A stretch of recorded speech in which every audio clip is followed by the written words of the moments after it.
Good afternoon, everyone. Good afternoon. So I could see a lot of comments already coming up in the chat box in both YouTube section and also in Google Meet. So we already have our dignitaries join us for the day, and I could see a lot of comments already. And how are you all doing? Do let me know in the comment section. And also, like, how excited are you for today's session?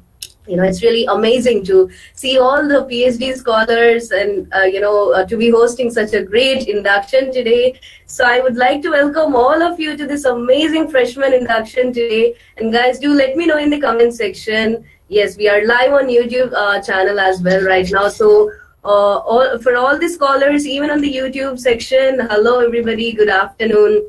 A very good afternoon, ladies and gentlemen, all the PhD scholars and respected dignitaries who have joined us for the day with all of us this afternoon.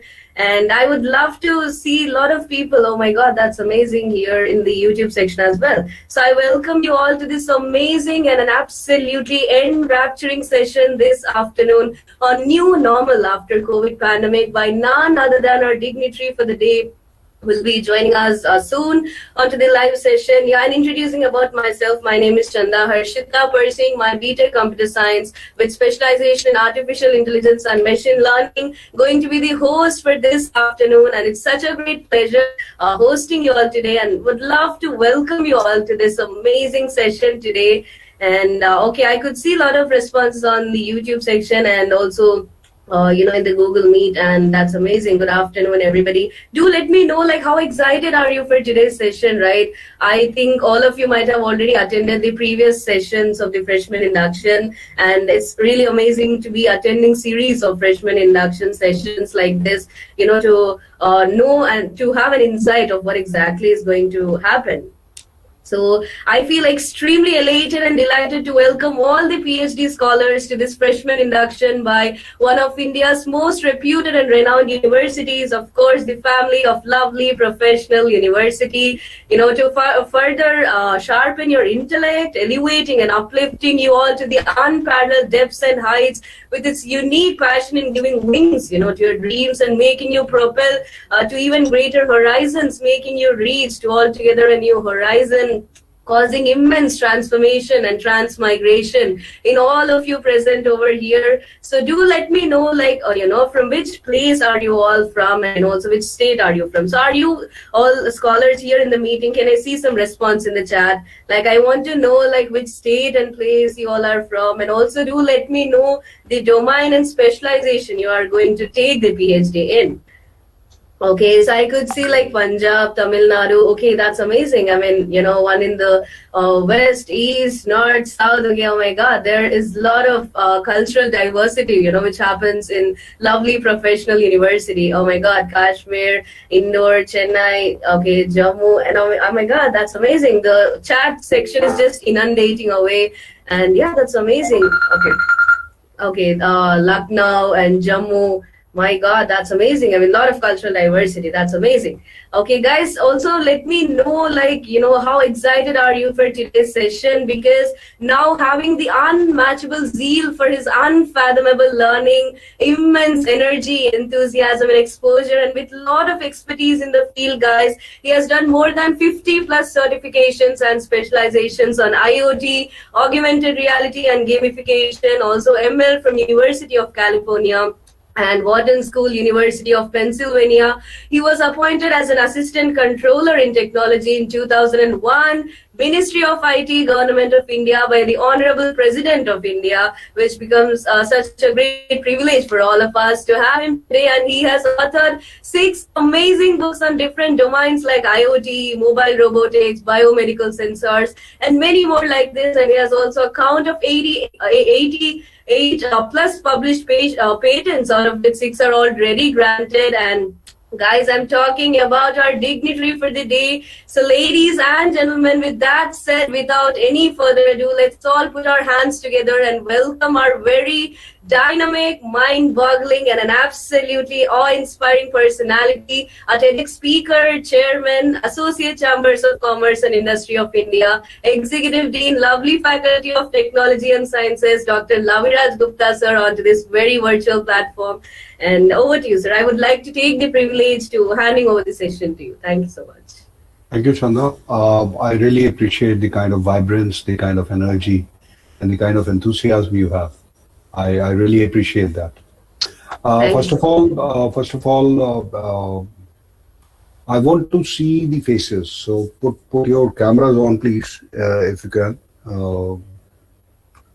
Put your cameras on, dear professionals. I'll not call you, no more a student. Please put your cameras on. If you can put your cameras on, it will be great for me. Yeah, Guru Anshul Singh is the very first to respond. Riaz, quickly, because we do not have time. Chanda has taken a lot of time. She's eaten quite a lot of time. Mm, okay, so we have Manish Gole and what not? Only why people are shy. Are you all camera kind of scary people? I don't think so. Now give me a grand smile. Give me a grand smile. Yes. Because my philosophy, my ideology is that the smiles will take you to miles. And you are beginning, you are embarking on a journey which is actually going to take you to miles. So let us all smile together. You'll not be able to see my smile because it'll be all hidden behind the mustaches or something like that. But now, see, why I'm talking to you, I just want to spend 2, 3 minutes in order to understand from you that what exactly this word research means to you, because it's very important for both of us to understand before I start talking. Unmute yourself and tell me what does this word research means for you as an individual. You need to just tell me your discipline before you speak about it, so that I'm more comfortable with that. Go ahead, please. This is Kanika and Myself is Sri Balakrishnan. Kanika, ladies first. So sorry, Balakrishnan. Let the ladies speak out first. Always ladies first. Sir. Yeah, of course. Privilege. Yeah. It's a pleasure. Thank you. Hello everyone. This is Kanika here and I am pursuing PhD in computer applications. So for me, research means to find out something, to let the world know what is not already known. Mm, mm, very good. Come on, Balakrishnan. Now it's your turn. Yes, sir. Myself is Sri Balakrishnan from Chennai. I just completed my LLM and just plan to pursue my PhD part-time in law Mhm. from LPU institutions, one of the best institutions in India. The question was put here was research. Research is systematic studying about the known facts to be find further gaps what is prevailing in the existing already existing research. Good, good. So identifying the gaps and plugging on those gaps. Go ahead. Quickly. I want quick responses, please. Yeah, for me, I think it's a discovery. We want to do it and try to implement then in our routine processes, whatever the discovery we do in our PhD, and that can help us to achieve some more. Good, good. Very good. Yeah, Guranchal, don't raise your hand. Just speak it out. So I What's that?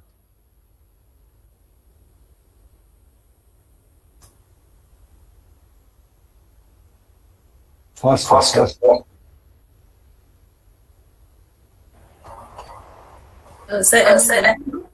Yeah, audible.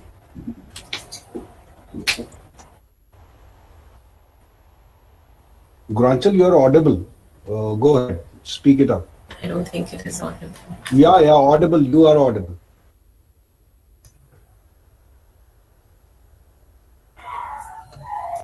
Okay. Anybody else till she fixes up and discovers something new in her laptop? Anyhow, I'm missing on a word, which should be the basic foundation of your research. Can anybody tell me? Creating new knowledge, investigating. Good afternoon, Amjad. Sir, research is a scientific term, right? Okay. Scientifically search and Uh-huh. systematically search to find out new things, solution. Mm-hmm. New things, solution. All right. We are we are really missing on one word, which has to be associated with a word called research. Until and unless that association, that juxtaposes there, that is not. Chanda, yeah, exploring the unexplored. Wonderful, wonderful. Very good, Chanda. You are also participating. I'm really delighted because yes, why not? Thank you. See, you're missing on a word called society. Until and unless you do anything for society, it's not research. We all need to understand from today that whatsoever discovery we are going to do, whatsoever exploration, whatsoever identification of gap, whatsoever investigations, whatsoever new knowledge identification or new knowledge exploration, what we are going to do, if it is not done for the society, it has got no meaning. Do you all agree to what I say? Give me a victory sign. See, the very first thing which I really want to communicate or to tell you, a research is incomplete if it just simply sit inside a library. Any research should go out to public. Any research, be it you are doing a research in law. I was seeing somebody talk to me that he has done LLB Balakrishnan. Somebody is doing in computer application. Now, if you are doing a research with an intention that yes, it's a wonderful volume, very good publications, but it just simply sits in a library. I'm not saying that that is meaningless. I'm saying that that particular research will not repeal, will not yield something for the society. Whatsoever we have to do it for society. This is my first kind of point to you. Because from today, you are a different individual. How many of you have done research earlier? Just give me a hand raise. I'll come to know. You've done research. Lot of people have done already research, and people who are not raising hand. You are a researcher by birth. Should I tell you how you are a researcher by birth? Since the very childhood, when you were this big, and believe me, take my dimensions very rightly. When you were this big, when we all were this big, we started our research. We started our journey in research. You know how? Out of 20 ladies standing, we could identify our mother, no? Say yes or no. And that's the power of research. That's the power of basic human instinctive research we all have with us. Since that particular moment, we are doing research. And only 4 or 5 people raised hand that yes, I have done research. We all are born researchers. If Chanda goes to kitchen, she will not cook a recipe which is shown on a YouTube verbatim in totality from starting to end. She will always research and try to find out something new into that dish. Isn't that, Chanda? That's a human instinct. Yes, sir. That's completely a human It's like instinct. elevate. And that's basically the research is. But that research should not go to your kitty only. That research should go to what? Should go to society. I'll speak out for maybe around 25 minutes. Rekha, can I speak it out? Right now it is 2:22. So 25 to 30 minutes would be my thing. So yes, so sure. I think scholar will love to listen you more. Even if you say no, I will continue. I will not stop. All right. So I'll share my screen. But believe me, whatsoever I'm going to talk about is, for me, research has got three basic foundational principles. One is, let me show you some slides, then I'll be, the very basic thing for me in research is that a research should go to society. My PhD thesis has been very well implemented as a public key infrastructure framework in 2 countries. So it should go to society. Let me show you my screen and then we'll begin. Because then I'll not see your smiling faces. This is the technology glitch, which you as researchers should resolve. I'm not going to do that. Is my screen visible, Rekha or Chanda? Yes, Any sir. one of you can. Yes, sir. Visible, sir. And now it is in the show mode, Yes. the PPT. Yes, sir. The Yeah, PPT it is in the says. show mode. Great. So see, what picture I'm showing on my opening slide is that past 1.5 years we were engulfed into the darkness, which was spreaded by a microorganism. And now we are into the phase that we are depleting, we are actually doing away, and we are actually negating this darkness and bringing fresh energy, fresh life, and fresh form of living into our lives. I was talking about that there are 3 basic principles I follow for research. One basic principle I have already talked about, that it has to have a meaningful association for the society. It should go to the public by and large. The second most important thing, as a research scholar, you all have put in your feelings that you need to investigate, you need to create new forms of knowledge, you need to actually explore the unexplored kind of things. But as a research scholar, you need to stand out from the crowd. When I say stand out from the crowd, I'm very, very clear that crowd or a common man's perspective is about challenges and challenges and challenges only. For a common man or a general individual, challenges would always prevail. He or she would talk about challenges, challenges, and challenges only. But as a research scholar from today onwards, you should be different than a common person. Because in any of the challenge, there lies a hidden opportunity. The opportunity sits entangled inside a challenge.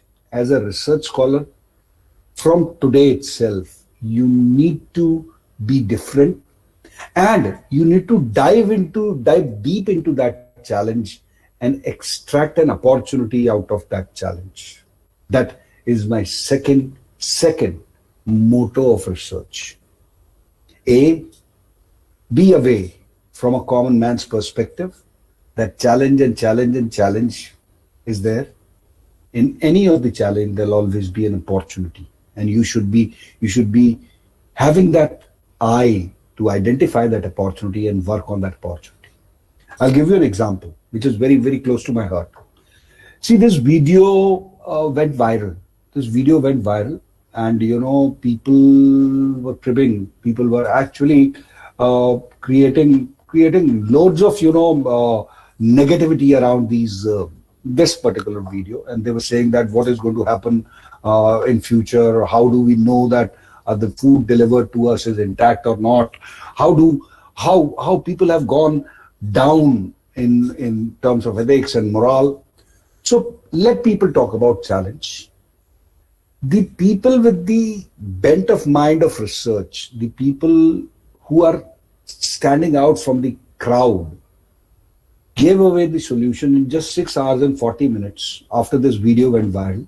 And they gave a solution of tracking the food delivery boy using GPS, and in real time you can track that individual, that how he or she is traveling and for delivering, and if there is a stalling in between, if it is stopping by, It can very well identify that whether there's a traffic light or a congestion or a traffic jam out there.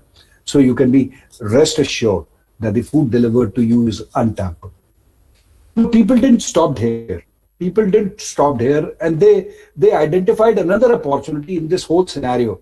They said that this solution provided by wonderful researchers has technology savviness in it, and it is more technology driven kind of thing. So what they did is they worked on the ideology or philosophy of frugality, simplicity, and creating something which has got the least amount of intervention of technology but has got the most appropriate usage. And they crafted a temper-proof tape. Now, this is the power wherein from today onwards you need to stand out from the crowd. People generally would talk about challenges and challenges only. But as research scholars, you need to extract opportunities out of those challenges and craft something meaningfully brilliant for the society.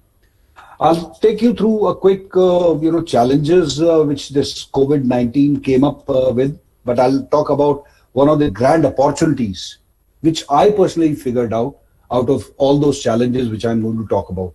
So the very first challenge it came up with is it confined people into boundaries. It restricted people into confined boundaries. It pushed people, mentioning staying home and staying safe kind of thing. The second challenge it came was it splitted people apart and distance became the new reverence. The third challenge it came up with is screen supremacy. Everything you do is around screen. The entire life became screen centric. You want to read newspaper or research article, you want to read comics, view videos or something like that, everything is now on screen. Even my interaction with you is the menace caused by that virus, and we are interacting through this screen supremacy. The fourth challenge, which it came up with, is the biggest challenge according to me. It came up with uncertainty. People from science would understand the axiom which I've written at the bottom, is known as Heisenberg's principle of uncertainty. And up till COVID-19, or maybe around March, very early March 2020, this was just a theoretical axiom. But now this is one of the most practical postulate in order to predict that what is going to be the uncertainty and what would be the degree of uncertainty. Now, people might talk about these challenges that we were confined or we were restricted to boundaries, confined boundaries, we were splitted apart, there was screen supremacy and there was uncertainty. But there is an opportunity in all these hidden challenges, and I call that opportunity as convenience. I asked you to on your cameras because of this reason only. Say you might have traveled, Mr. Balakrishnan might have traveled from Chennai to this place to attend a session like this. Somebody might have traveled from Himachal Pradesh or maybe Muktsar or maybe Patiala or Ludhiana, whatsoever it is. Traveling itself become taxing, and you need to keep track of the time to travel in between. But herein, you might have traveled maybe 4 steps from your bedroom to your dining room, or maybe from your couch to your study table to attend a session like this.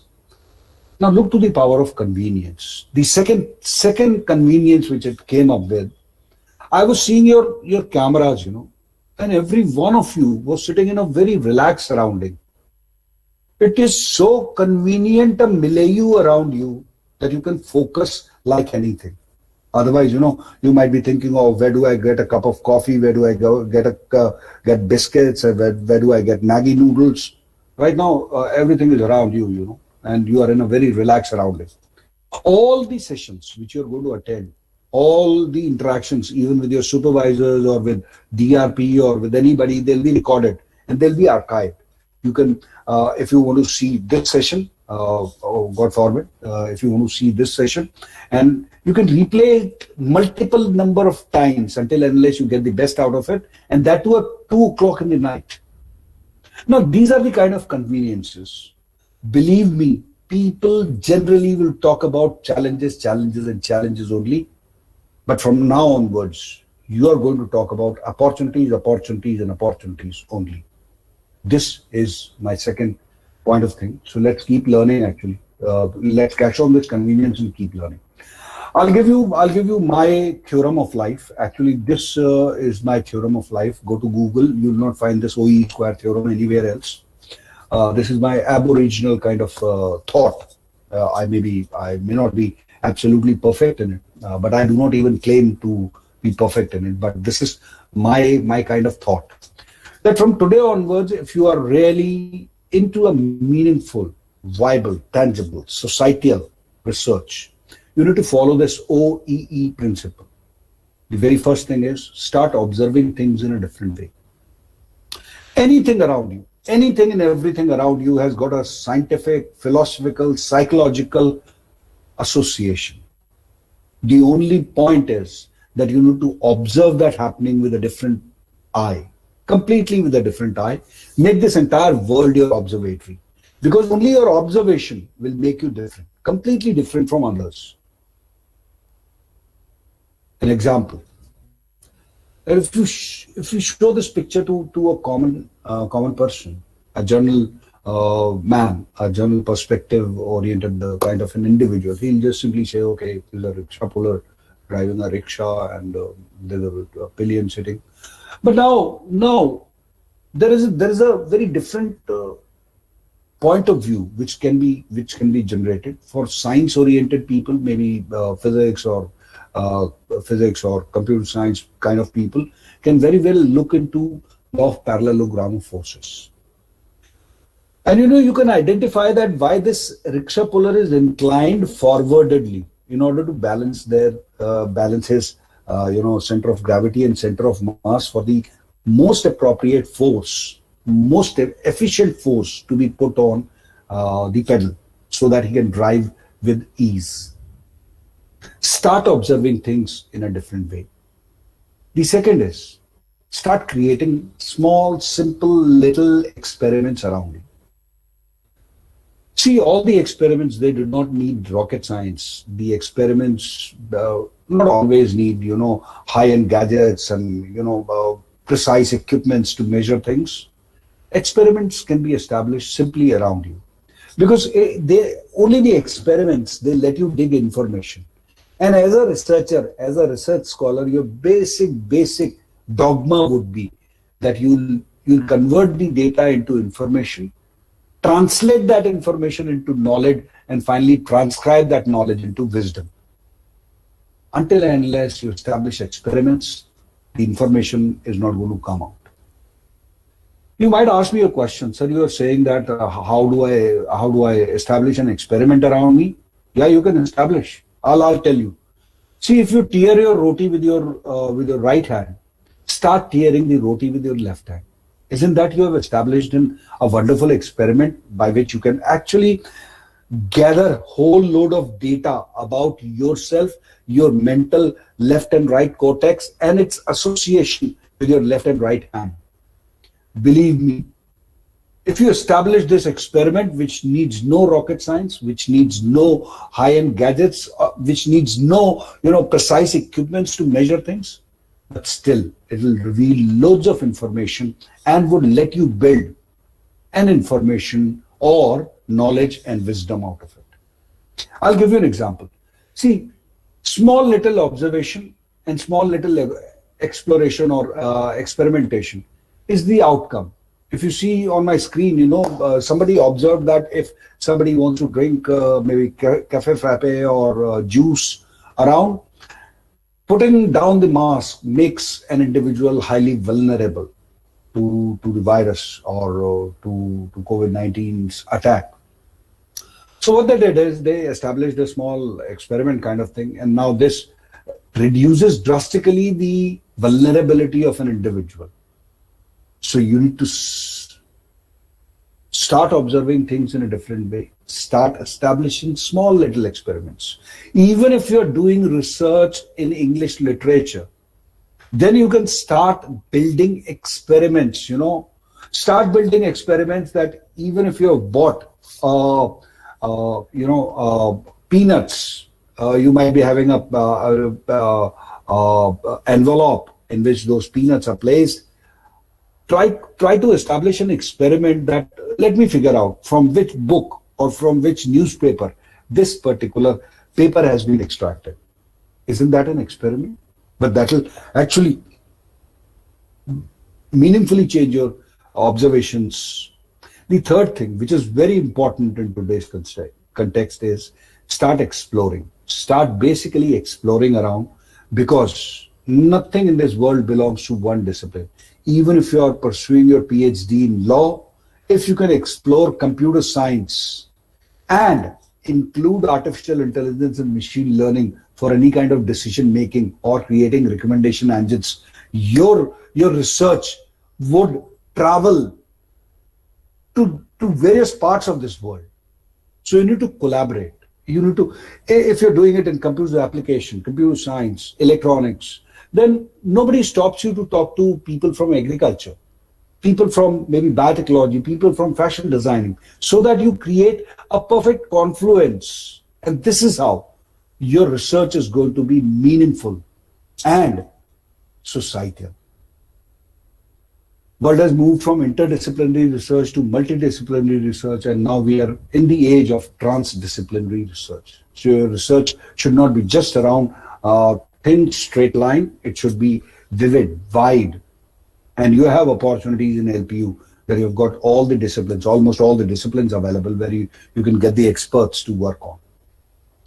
See, this particular, this is an example of augmented reality. In which the Wales spun is brought into a classroom kind of a framework. But do you think so that only computer science experts can do that? No.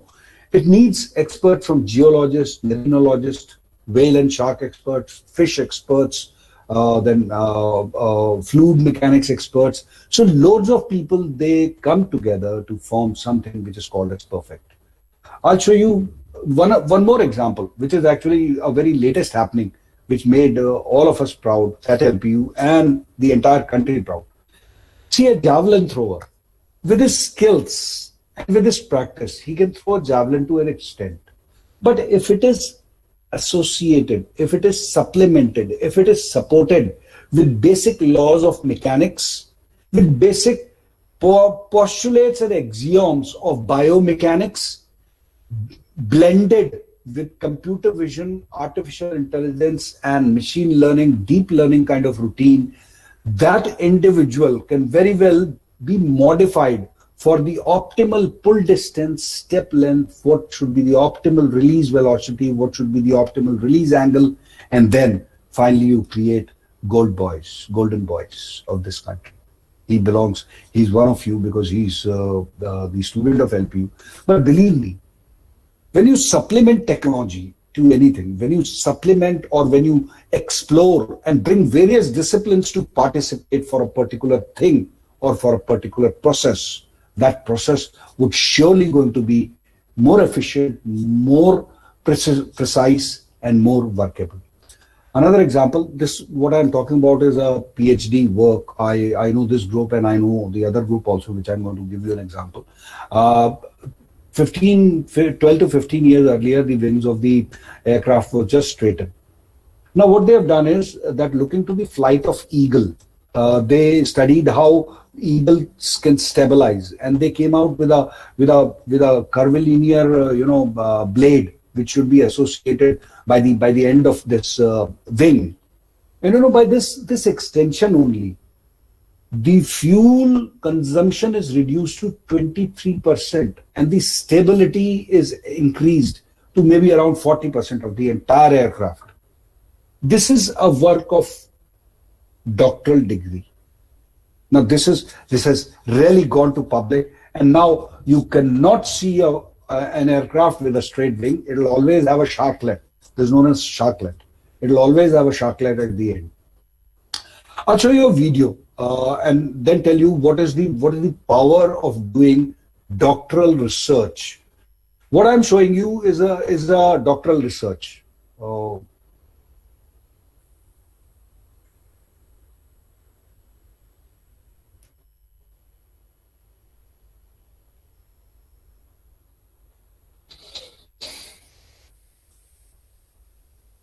PhD degree. The algorithms, they have created ways, means, and mechanisms by which you can blur the background and you can change the intensity blur of the background.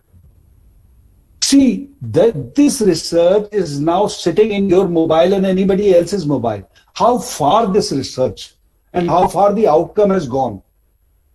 And do you think that people who work for bouquet mode will be wanting to work in a industry, or they'll be wanting an industry to come and take them? Industry is madly after them.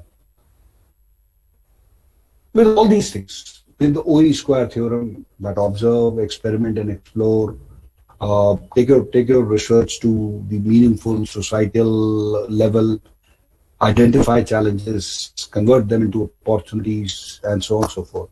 I'll give you a word of caution also. Now, in our minds, there is a bug sitting, and this bug is known as tomorrow. Now, this tomorrow will instill a sense in you that let me relax today. I'll start from tomorrow. And that tomorrow never comes. I'll talk about a billboard which was there in Times Square, New York. And it is a perfect example of what this bug of tomorrow leads to. And it says, yesterday you said tomorrow. And this is going to happen because tomorrow never comes. I'll give you the tip of the day, and that is the crux of research. You either Rekha or Nanda, please, better you need to tell me what people are typing in the chat box. Tell me what do you see on your screen? Type in your chat boxes. What do you see in on your screen right now? What do you see on your screen in your chat box? Quickly. A point of focus, white space, So white spaces. a large white screen, a hole, Okay. Very slow research scholars. Are they sleeping? Possibly. big white screen with black circle, a black dot, a black hole, black hole again. All right. I'll stop it here. No, listen to. See, as a human, we've got a tendency to focus on just 4%. And believe me, your research spree, you need to understand where are you focusing and what are you leaving by. In all the chat, people were talking about hole, black hole, focal point. So the focus was on the 4% of the screen only, and 96% was generally left over. But this 96% has got all the significance, the creativity, the thoughtfulness, and the future is there in this 96%. As a researcher, you need to have a wide angle view rather than actually focusing on just 4%. You need to take into consideration that 96% also, so that the creativity, the future, the thoughtfulness, and significance can be very well included in your search. So to when think big, think benign, think original. Please do not try to actually just change the parameters that somebody has given 17.6. I'll do it 17.65, 17.67 kind of thing. No, think original and think beyond. What people are thinking for today, you need to think what would be the needs of the society after 4 years, after 5 years, after 10 years. Then only your research would be meaningful and would be useful in those times. I wish you all the very best by this hashtag. Think big, which is our credo, which is our ideology, which is our philosophy. I wish you all the very best. Good luck and Godspeed. Thank you. Thank you, sir. Thank you so much. Sir, can we take any doubts or questions if anybody has? Sure, I can. Yeah, so all the scholars, if you have any question or query, please feel free to put forth your query in the comment section, then I'll be definitely taking it. So if you guys can put forth your queries. I think sir will be waiting for another minute or two. Then meanwhile, you all can put all your queries in the comments. And I must say, it was having a lot of information, a very eye-opening conversation today with our dignitary, and knowing the technicalities of what exactly is researching. And yeah, it was so amazing that I could not even take off my eye while sir was teaching us about everything. And yeah, even I could learn so many things. And thank you so much, sir. I mean, for delivering such a great PPT presentation. And guys, meanwhile, please put forth your queries in the comment section. And if you don't have any, then I think we can wind up the session. Yeah, sure. But Balakrishnan has raised the hand. You can unmute and talk to me directly. Yes. Yeah, Balakrishnan, sir, if you would like to talk, yeah, you can unmute yourself and ask the query. Balakrishnan, sir, do you have any query because you have raised your hand here? Okay, I think it's by mistake. No problem. Okay. All right. Okay, sir. We'll be winding up the session. No problem, sir. I would like to take any questions if there are any in a minute, but okay, fine. I didn't find any questions. Anyways, thank you so much, guys, for your amazing listening to the PPT presentation. Thank you so much, sir, for joining us in here. And I would like to take the privilege to express my immense thankfulness and heartfelt gratitude to our respected dignitary, executive dean, lovely faculty of technology and sciences, Mr. Laviraj Gupta, sir, for empowering, enlightening, and enriching our PhD scholars for the day with his amazing and valuable presence and also wonderful talking. And also all the participants and all the PhD scholars. Thank you, all of you, for joining us. Thank you, everybody. Thank you, everybody. Thank you so much, sir. Thank you, Chanda. Thank you. Thank May you. God bless you. God bless you. Thank you so much, sir. Thank you, all the scholars. Thank you so much for joining us, and thank you.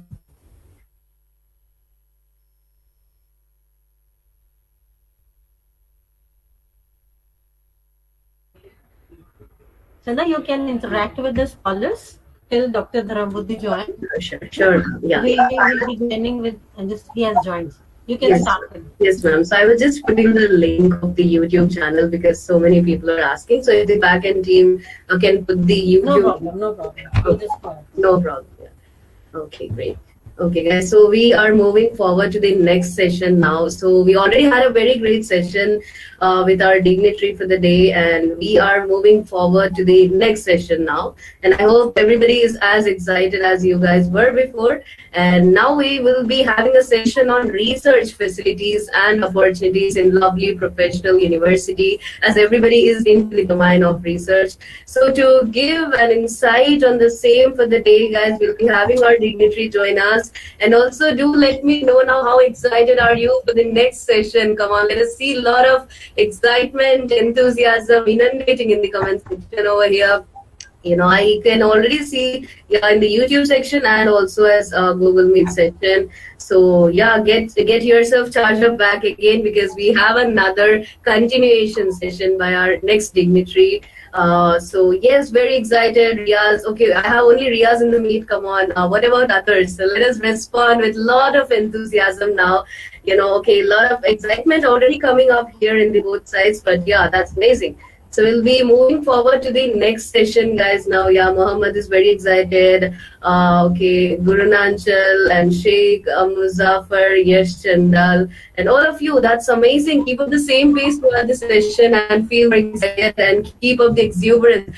Oozing of you, to make yourself more open so that you can consume as much as you can and, contribute at the same time. And yeah, Nishu, Sunny, Sharif, sir, all of you are amazing, So yeah, we have our dignitary joining us today. So to give an insight on the same for the day, guys, on the topic research facilities and opportunities in lovely professional university, I would like to take the privilege to call upon stage our Executive Dean Research and Innovation, Dr. Dharambuddhi, sir, onto the virtual platform with a lot of virtual claps, guys, in the comment section. Over to you, sir. Over to you. Thank you. A very hearty welcome to you, sir. Okay. Welcome, sir. Welcome. Yeah, thanks, Harshita. I don't know where is my photo now. I don't able to see that. Okay. No problem, sir. Yeah, we can hear you and see you. Okay, I got it. Yes. Yeah. You can pin it, sir, otherwise, yeah. Yeah. Yeah, thanks, Harshita. I think it's a good day, and outside, I think the raining has started. So that's a good welcome of all participants to this particular lecture. As Harshita has mentioned, myself, Professor Dharma Buddhi, and I'm basically heading research and innovation at Lovely Professional University. When I say the research and innovation, so basically the research activities, research publications, research laboratories, research patents, as well as the training programs and research funding, research impact. A lot of things are basically considered under this research and innovation. So I feel while I'll be talking to you, the time is short, we'll be able to share what we are doing for you and how you can make utilize the facility available at Lovely Professional University. Because LPU has its thrust area on research. So let me share first my presentation. I think then we will be coming to you.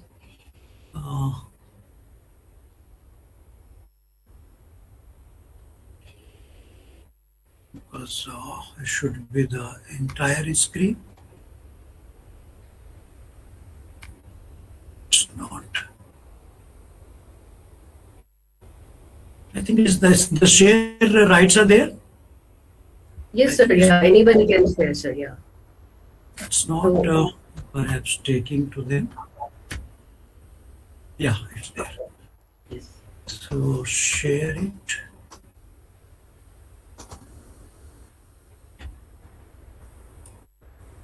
Now it's visible, sir. Yeah. Now it's visible. But I cannot see what's visible. That's the issue. All the technology. Sir, we can see your entire screen right now. Me on the right side and you pinned at the left. Okay, I think I have to first unpin myself. Yes, yes.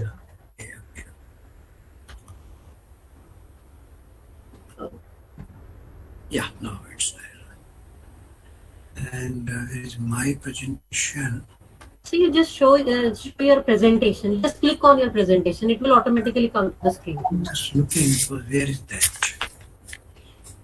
It's not coming. Stop presentation. Because I have taken. Actually, your whole screen is presenting, so you can just click on the PPT. That's it. It will be visible to us. Where? Sir, you just open the PPT, sir, on the screen. That's it. Okay. Yes, that's it. Yeah, yeah. Now it's visible, sir. It says rank 62, lovely professional. Now it's okay. Yes, sir. Now it's visible. Yeah. Okay, but unfortunately I cannot see my face. But okay, no, that's not an issue. Can you see my face? Yes, sir. Yes, sir. Yeah. Okay. So as I mentioned, myself, Professor Dharma Buddhi, and responsible for research and innovation at Lovely Professional University. I have been prior to few institutions like the Vela University, Indore, and some other good places in industry also. Along with that, my research area basically is in energy conservation, renewable energy, maybe related to renewable power, sustainable development basically. So this is a small brief about me, and my research citations are more than 10,000 as in today, which is considered to be a good number of in terms of citations. What is citation? We will be talking about it, and what, as I mentioned, I'm also looking at the research impact.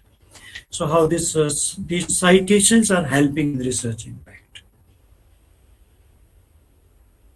So if we talk so as my usual, I always welcome my new batch because you are the part of research family of LPU, and I'm heading that research family where Dr. Rekha Sharma is also a part of that. So for any kind of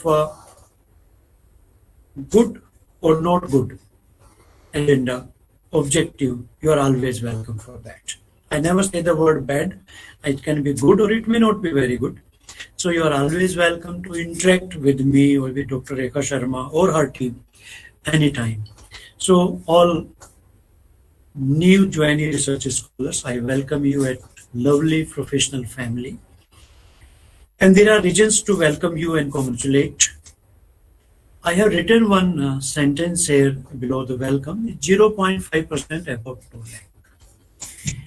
If we talk about the Indian education scenario, I think in 12th standard there might be around 50 lakh students passing, which include science, commerce, arts, and maybe other disciplines. But when it comes to PhD, there are 50 lakh and there are 2 lakh. So only 0.5% students are registering for PhD. So it means that you should consider yourself as a very different person, as a very distinct person, because you are joining a club where research is being conducted. When I say the research is being conducted, the major objective of research is to create knowledge. So you are going to become the part of the society who is a knowledge creator. So you must always feel proud of you that now I'm going to create a knowledge which will be utilized by the society, by the country, nation, or globally. It depends what kind of where it is applicable, what kind of the research you are doing. So my first, basically the word to you, please consider yourself distinct and proud of that you are a research scholar now of India. So and you are going to create a knowledge which is going to help the society in some or one way or other way around. So therefore, I always say, feel proud of that I am a research student of the country now, which is only 0.5%. It means if we see the population of the country, 140 crore, 1400 million, and the research scholars are 0.2 million. So the big difference is there. So you are a very special person for the country. And I have mentioned that you should also feel proud of that you have joined lovely professional university as a research. The reason for that is that because research is the vision part of our university. Research with internationalization. Why we are talking about the internationalization, I will be talking about it later. But this is one of the very, very focused research at LPU because it is a part of our research. So we have to justify that what kind of research, what type of research, and how much it is being utilized by the society. So that's very important. So we have to also basically meet the requirement of our vision. And if we have to meet the vision, we have to work hard. We should have a mission. So therefore, we do always have a research mission, which you will be becoming a part of that. Again, I will say you must feel proud of that you are a part of LPU. Yesterday, Government of India has launched National NIRF, National Institutional Ranking Framework for 2021. And I'm very happy to share and proud of that also, that LPU has been ranked 62 number at the India national level. And 62nd number is the perfect number, which again further will improve in the coming 2 years when you as a research scholar are going to make a contribution. So your contribution would also be counted in the ranking of the university. So because 62 means there are central universities, there are a lot of institutions are there, IITs and IITs and other public funded universities. But among these all, we have been ranked at 62 as a university. But if we see our School of Architecture, there might be certain students who might be attending this program for as a research scholar of the School of Architecture. We are 12th position in the country. In pharmacy, we are in 23rd position. In School of Law, 24th position, ranked. Management 37th, in engineering 66th. So it again depends, the competition is where it is more. Of course, in engineering, it is more competition as compared to maybe few other disciplines. So again, you should feel proud and you are welcome to the family of Lovely as a research scholar to make certain contributions so that next year we can be at a better position, further improve our ranking position. I think that the first slide says everything about what the university is in research, and research has made a lot of contributions, so I will not talk about this particular slide. As Harshita has mentioned, I will be talking what we have at the university for you. Basically, when the research vision is there, so we have to find out what are our research thrust areas. And these research thrust areas should be aligned with the national and international requirements. What is the need of the country? What is the need globally? So that as a country and as an individual, as an organization, we can make a contribution towards the society, towards the country, towards the global system. So I think one of the most important research for our country is in agriculture. We do have a school of agriculture where we are conducting in all disciplines, all verticals of agriculture. It may be agronomy, it may be biotechnology, it may be some other fields, agroeconomics, it may be any other field. So we are conducting as per the need-based research in agriculture, conservations, and biotechnology. Perhaps this is one area where the country can lead the world, and our research perhaps can make a change in the life of farmers. I think we as a government of India, as a nation, have a dream to increase the quality of life and income of farmers.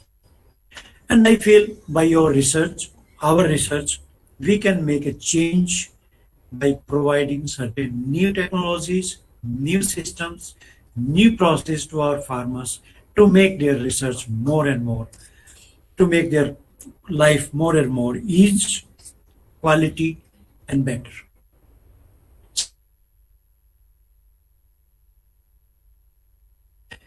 Information technology and security. I think recently we have heard about one software from Israel. And I think most of the countries in the world were worried what is happening there.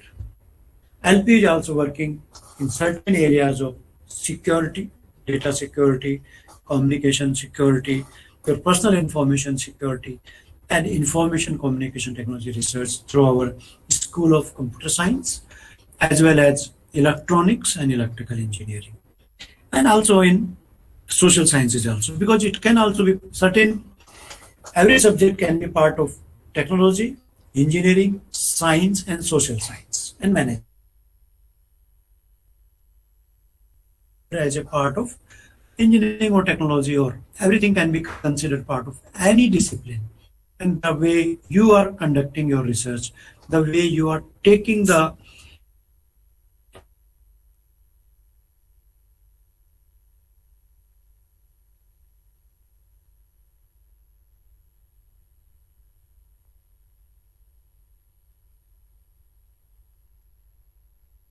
place. And for that, you need a better information and communication technology. I think so. We have to connect with each other. It may be manufacturing, it may be security information technology, it may be industry 4.0. So at LPU, we are conducting research in these all parameters. Environment and climate change. It is an international agenda. I think every LPU is also contributing certain things. Topics, we should provide our people clean and affordable energy. Houses where we can use less energy. And I'm happy to share that lovely professional university by the Times Higher Education, an international agency, impact in the research impact in sustainable development by this Times Higher Education has been ranked #1 in India and 22nd globally, which is itself is a big achievement. Says that the university is conducting great research, very high quality research, very high impactful research in sustainable energy and habitats. Public healthcare, we do have a school of pharmacy where we and physiotherapy and Ayurveda, where these schools are much concerned and conducting research in public healthcare. Our school of pharmacy, I have just mentioned, the quality of research is very, very high. The facilities available for research very high. The impact of research is very high. And that's why they have been ranked 23rd in the country. And when I discussed with the principal director of School of Pharmacy, she mentioned that they are 9th position in research in the country. I think it's great and great proud to the university. When they say 9th, it means the AIMS is also there, PGI Chandigarh is also there, lot of AIMS, lot of NIPER, National Institute of Pharmaceutical Research, and other institutions, including IITs and IITs, and maybe some other institutions are also part of that. And our research rank is 9th in the country, which we should feel proud of that, and we are of that. Further, we are also working in good research in nanotechnology and advanced materials. Water is one of the very important subject of system, water system. The university is conducting research in this particular area. And recently, the another most important is that technology innovation hub. I feel we are in the process to get a partnership with IIT Ropar or few more IITs to become a part of technology innovation hub. Government of India has created a mission of technology innovation hub, and they have provided few thousands of crore rupees to different IITs and triple IITs to create a research and technology innovation hub in their states in the particular technology. So we are approaching now few technology innovation hubs that for the particular technology which we have, how it can be converted into a product for the society. So we are going to be part of this technology innovation hub. And as a research scholar, your participation is most welcome for that, because you are the one who can come with a very new and innovative ideas. Because as a teacher, I may not be having the good ideas now because my research, my thought is guided. But being you a fresh mind, you can think much better what I'm thinking about the innovations. If we talk about certain research areas, as I mentioned, we are focusing on interdisciplinary research. This is a very important word which I have written here, interdisciplinary research. It means that like in engineering, management, pharmaceutical sciences, law, and social science, we are conducting interdisciplinary research. So if you are a student of engineering research, you can take a co-guide from management, then your research can have a different and very different impact. If you are a student of biotechnology, you can have a co-guide from pharmacy. If you are a research scholar of mechanical, you can have a co-guide, the another guide from management, from social science, from School of Agriculture. So we are basically focusing on interdisciplinary research with the different departments. Have one department, from one department you can have a guide, from another department you can have a co-guide. So that is the opportunity we are providing our students so that they can think in a different way, in different direction, in different approach they can have. And if I'm mentioning a few research areas like renewable energy, as I mentioned, we are very strong. Climate change, materials, we are making a lot of study. Cloud manufacturing, it's a very new area now with connecting with IoT or Industry 4.0. Automation and control, communication, electronics and electrical department. Non-conventional medicines by our School of Pharmacy. Then we have Ayurveda, biotechnology, management, nanomaterials. Fuel cell is one other technology which is going to be very useful for transport and domestic applications in future. It's a hydrogen-based power generation system, software applications, green business. Now people are talking of this green and recirculatory economics. Space research, in fact, 2 to 4, we do have it today, one lecture given by one ISRO scientist who are director of Moon mission, and that lecture is going on this particular program. So you can also be part of that. E-commerce, waste management, soilless agriculture, nanoscience, agriculture and animal science, economics. Yeah, selected area I have written because we are conducting more or less in every area of in every area the research is being conducted, but I cannot mention all points there. You can, after this course or during this course, you can select your research area where you are interested. Contact Dr. Rekha Sharma and she will connect you the expert of the area to conduct your research. If we talk about the facilities available at Lovely Professional University, we have a high performance computing cluster lab. Those who are working in those who are requiring a high performance computing machines, we do have that, where simulation and modeling can be done. And this facility is available to our students anytime, whenever you want. We are ready to open our facilities for 24 hours to our students if they are ready to use it. So we do have a high performance computing cluster lab where softwares are available. They can be used sitting at your home. You can make use of those softwares. As I mentioned, we have a space research center laboratory in the university where we have a mission to launch a microsatellite in the next 2 years, as well as to train the manpower in North India and to develop certain courses and do research and patents also. So this is one center where if you are from electronics or you are from geography or you are from some other similar discipline, you are most welcome to be part of this research center. In addition to that, we do have some other research centers which are basically of testing facility related services provided there with different companies like Elmer from France, Simajo from Japan, Intel from US, Texas again from US, Broker. So these are the industries which are supporting our research in terms of material analysis, material synthesis. So you are always welcome to be part of this particular center to get conducting your samples, to get conducting of quality research of your related areas. Like we have FESM, we have gas chromatography, we have powder XRD, we do have centrifugal, we have fluorescence spectrophotometer, we do have electrochemical workstations.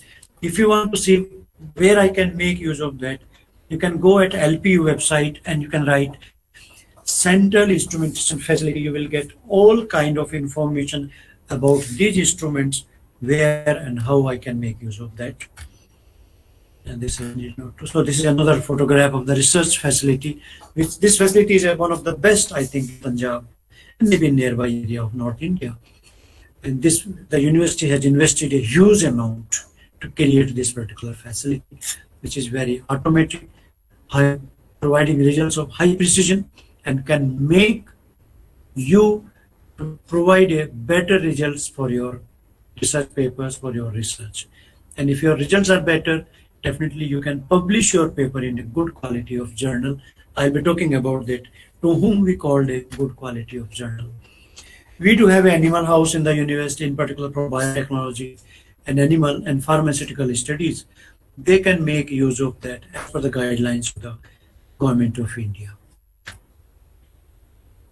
If you want to fabricate something, the university provides you a workshop for center fabrication facility along with the innovation studio, where you can ideate and you can create your process, your product through a process to even make a startup. Well, as a research scholar, you might have not thought of it, but the university can provide you an opportunity. Whatever the research you are doing, you can tomorrow be a startup initiator or an entrepreneur in the future by using your own technology. So we provide the center fabrication facility if you want to fabricate anything, if you want to design something, and if you want to take it to the further step to the market, like technology transfer, which we provide facility for that. For agriculture and biotechnology again, and maybe in some chemical, we have one of the best controlled greenhouse, where the temperature, relative humidity, airflow rate, and few other parameters like CO2 and other parameters are being monitored very regularly. So you can conduct your research in a controlled environment. That is going to help you a lot to make your results more and more accurate and precise and quality of research. botanical garden is there, which is generally called a Ayush Vatika, where you can see different kind of medicinal plants which are available there. If you are a student of media or journalism, we have one of the best media and journalism related laboratories, photography, video recording, all good quality of labs are available, and you can make use of these for your research. Either even engineering students can make use of that if they need the mechanical, the electrical, the management, or any student can make use of this facility. We do have collaborations with certain industries with whom you can also join to conduct your research along with them. And the second advantage of this is that you can select a co-guide from industry in your area. This is a very small list which I have just listed here. But when you will be talking to a Center for CD Research Program, then you can make a request with which industry you can have a association. And that particular industry, you can select a co-guide, and then it will help you to make you a better researcher, and you might be taking a topic which is directly useful to the society. Because it helps you, our major focus is the research should be conducted which should have an impact on the society. Outcome-based research. It should not be only research done for the research purposes only and forget about it. Our major focus is you should conduct a research which can help us to take it to the society, to the nation, and of course globally. If you talk about the funded research, you can also be part of these projects, and you can also write certain students project to get certain funding. We are getting international funds. We are getting from like China, Mongolia, Australia, UK, Canada, US, and many other more countries. We are getting from Malaysia also. And if you talk about the Indian agencies from DRDO, SERP, CSIR, DBT, ISRO, DST, we are getting regular projects from these institutions. Presently, I think in university we are running around 22 research projects funded by the government of India, and few more are there which were funded by the industry. So presently, university having a good number of research projects funded by the government and non-government agencies. You can be part of that. You can also join these projects to get something extra, maybe some money, maybe some scholarship, maybe some research exposure, academic exposure through these projects. This is a very, very important slide I'm showing to you, which is very useful to you. When we talk about the intellectual property rights, we are having a dedicated unit which supports you for publications and patents. If I'm talking about the university, presently of very high quality papers, we have more than 7,000, which is one of the best number for any young university. We are not even young, we are a child university, because we are only 15 years old university. We started as a university in 2005, and now it is 2021, 15 years old. There are universities in the country which are more than 100 years old. And even we have a high research number papers published by the faculty members. And you can also be part of that. Now you are also going to be becoming a part of that. And I hope your contribution is going to make a difference to the university. The most important part which I have mentioned here, as a research scholar, you should know which journal I should publish my paper. And when we say the journal, there are two things are there. One is the how important related to my area this journal is. Second is the impact factor of a journal. Impact factor you can just understand in another way around. Like if we talk about the Punjab or maybe North India, there may be more than 100 newspapers are published. But how many papers we read? We are reading only 4 or 5 papers. Hindustan, Dainik Bhaskar, Jagran, Payon, maybe Tribune, Punjab Kesari. These are the major newspapers we are studying. As I mentioned, there are more than 100 or 200 newspapers are published. It means that others are not being read by the society. So we have to publish, we have to select a journal in which has to be read by a larger and larger number of society. And if any journal is being read by a larger number of society, then its impact factor is high. There are journals having impact factor more than 100. There are journals having impact factor 1. So you can decide which area, which journal your topic is being fit, as well as the impact factor of the journal should be as high it can be. So therefore, this is very important. And the university generally identifies a high quality journals to publish the research work. So you should also try to identify at least 20 to 30 journals of your area after this lecture, and then that will help you to make your research more and more easier. If you know your journals and you study certain articles, that will making your life as a researcher much simpler and much easier. Our faculty members publish regularly book chapters, books, patents.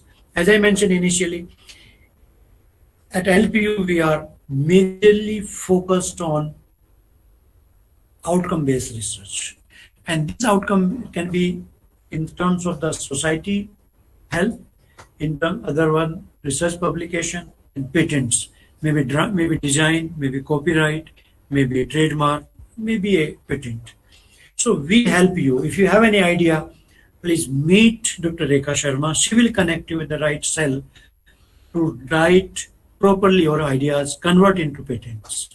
So you are always welcome. If you have any good idea, it may be related to your research. It may not be related to your research. You might be having something, any very innovative idea.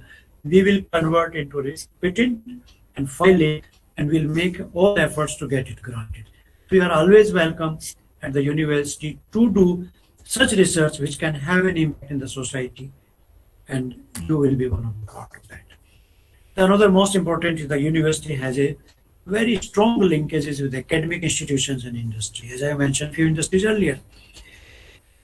When I talk national, we have the association with CSIR, Agriculture Institute, IARI, and ICAR, and DRDO laboratory, ISRO, or some universities, IITs. So you can, the advantage for you is that you can have a co-guide from these institutions, and you can have a joint research with them. That will help you to provide you more and more better exposure. Similarly, we have international MOUs with industries and academic institutions in US, Europe, Asian countries, and Pacific means Australia and New Zealand.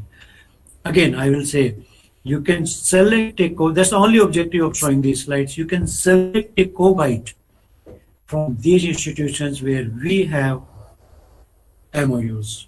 And if you don't have a MOU and you know someone with whom you can work, please share the title of the university. We will try to get in MOU with them, and you can be taking advantage of that. I think there's no need to say, as we got a 62nd rank in the country, we have the best faculty in research in our institutions. If you talk about the library, you might be having a separate lecture for that, because it's research related. We have all related journals available, the important books, the reference books available for that, the learning material available for research in the library. Have a visit through online or offline. You can find out a lot of useful material for you. As I mentioned that we do have a very good research impact, and I mentioned that research impact means there are two ways to get the research impact. One is the citation, second is the impact factor of your research journals. So if I'm talking about the LPU, Lovely Professional University, urgently we have around 35,000 citations of our research papers. It means that if I say my research papers are 7,000 and my citations are 35,000, each paper has been cited by in five papers. It's a big achievement of the university. Why I'm saying it's a big achievement? It means that your research is being read and used and cited by other researchers, national level and international level. So I hope you can understand now this, because when you'll be writing a paper, I think you might be having certain idea, you will be giving certain references, bibliography after the research paper. And that is called the citations. It means that the LPU citations have been cited at 35,000 places. An average, if as I mentioned, is a 5 citations per paper. This shows that the research has an impact. People are taking interest in our papers. They are reading them.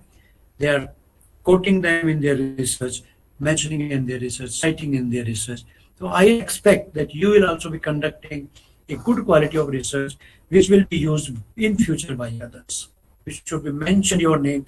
And Mr. X has conducted this research, and now I'm referring his research for my future work. As I mentioned, the journals is also very important, the impact factor of the journals. The LPU has more than 3 impact factor of journal average, which itself shows a very good number with any good academic institutions, at par with any academic good institutions. I already shared with you that we have been part of Times Higher Education ranking in 2021 for Sustainable Global Development Goal, and we have been ranked. The university has been ranked in a band of 100 to 200 rank globally, which is a dream of any university, and we have fulfilled that dream. And our objective now to be first 100 in the year of 2022. Further, as I mentioned, in certain research we have been ranked number 1 in the country, like in energy, as I mentioned to you earlier. The university is also applying QS ranking, and I hope your quality research, your quality contribution is going to make a contribution in our QS ranking of the university. I think with these words, I should say, thanks everyone for listening me, and if you have any query, they are most welcome. Thank you so much, sir. Thank you for telling the scholars about what are the facilities already available in the LPU and how they can avail that, and motivating them to go for intellectual property rights rather than for the publication. So now the house is open. If you have any query, you can type.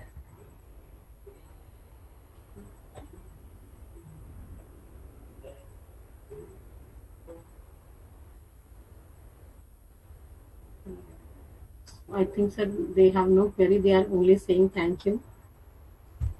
Thank you again for joining. Now we have Ms. Mamta Rana from Division of Academic Affairs. She is going to explain you the various processes of Division of Academic Affairs. And now I welcome you, Mamta ma'am. Stage is yours. Ma'am, unmute yourself. No, you are not audible.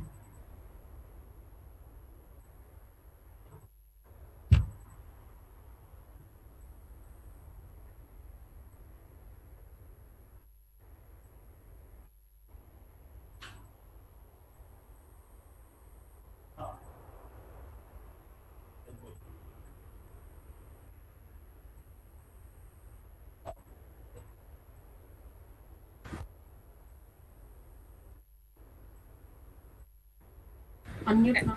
Am I audible now, ma'am? Yes. Now you are audible. Thank you so much.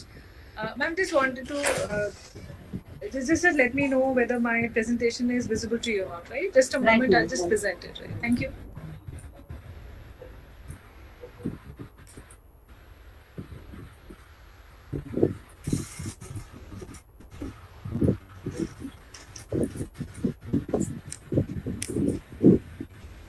Yes, your screen is visible, ma'am. Yeah, just a moment.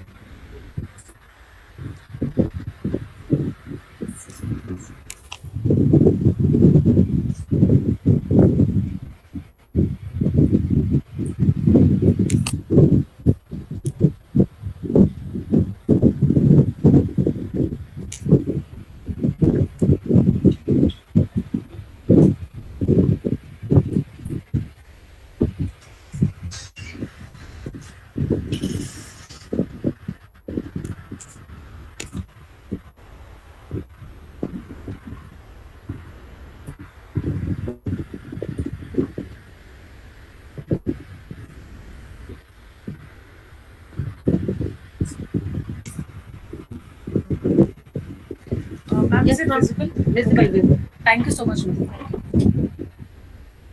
Okay, first of all, a very warm welcome to all the students who are listening to me. As the title of my presentation very clearly states that we will be talking about the academic systems and processes which are prevalent in lovely Freshmen University. Now, I always love, starting my presentation with a small quote which says that to begin any great journey, you must take the first step. Right? So I think all of you already have taken that first step by joining a lovely Freshmen University. So at every next step of your students, we'll always be there to support you and guide you in every which way, right? So a very, very warm welcome from our side. Now, just to start with some of the academic terminology which you need to know over here in the university. To start with, the very Excuse first me, ma'am, there is some disturbance from your side.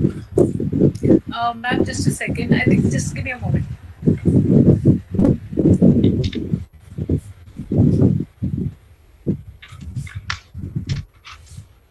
Is it better, ma'am? Now, yes. Okay, I think it was the fan on my head actually. Okay. Right. Okay. Now, just to start with the first term, that is the academic session. Now, basically in LPU, what do we mean by academic session?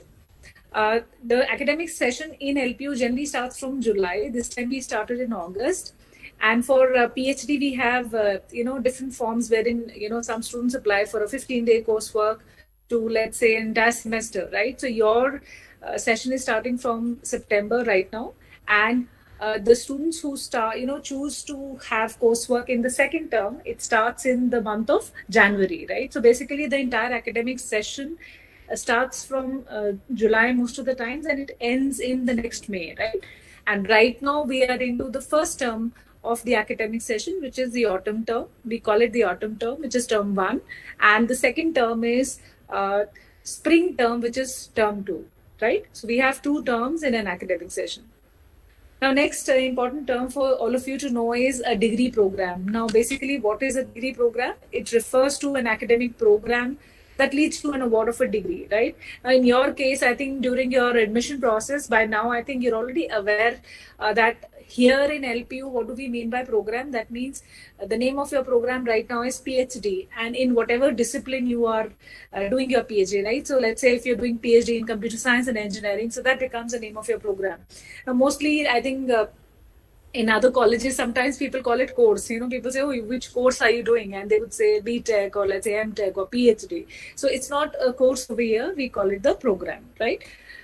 We do also use the word course, but it has a different meaning altogether. Maybe in your college days, you have been calling it as the subject. So we do not use the word subject in LPU.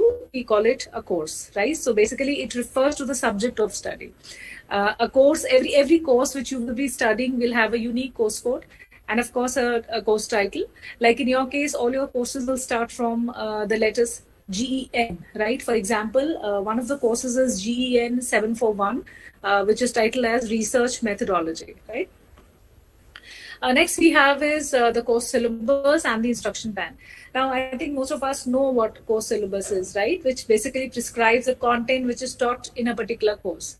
The more important document I feel that which all the students refer more and even the faculty members refer more is an instruction plan. Which we call it as the IP in short, right? Now, the reason why it is such a favorite document is because of the fact that it is like a detailed syllabus. Now, most of us, we love exploring the fact even before, the teacher has taught us. We want to know what will be taught to us in a class.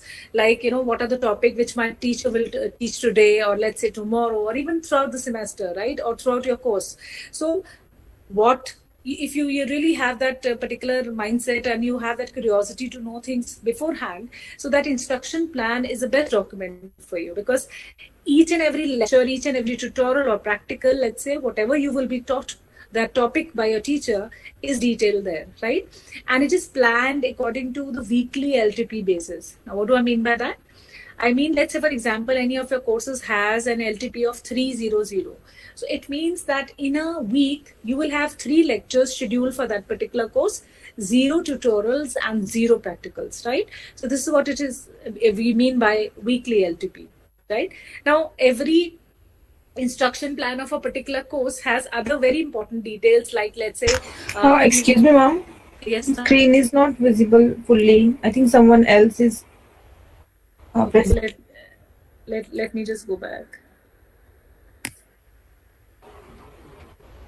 I think somebody else has presented. Oh, let me just start again.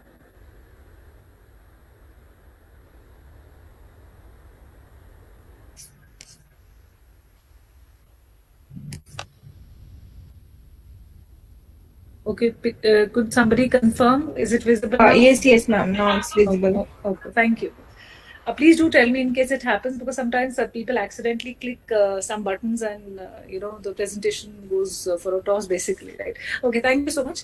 Just to start. Just continue with what I was saying, that an instruction plan basically talks about all your topic details, right? And not only that, it also tells you that what are the kind of academic resources you can refer to, what are your textbooks, your reference books, important web links related to that particular course. So all these important and relevant details are given in an instruction plan, right? Now, and where can you view the syllabus and the instruction plan of a particular course? I think by now you must be aware of the UMS system in LPU.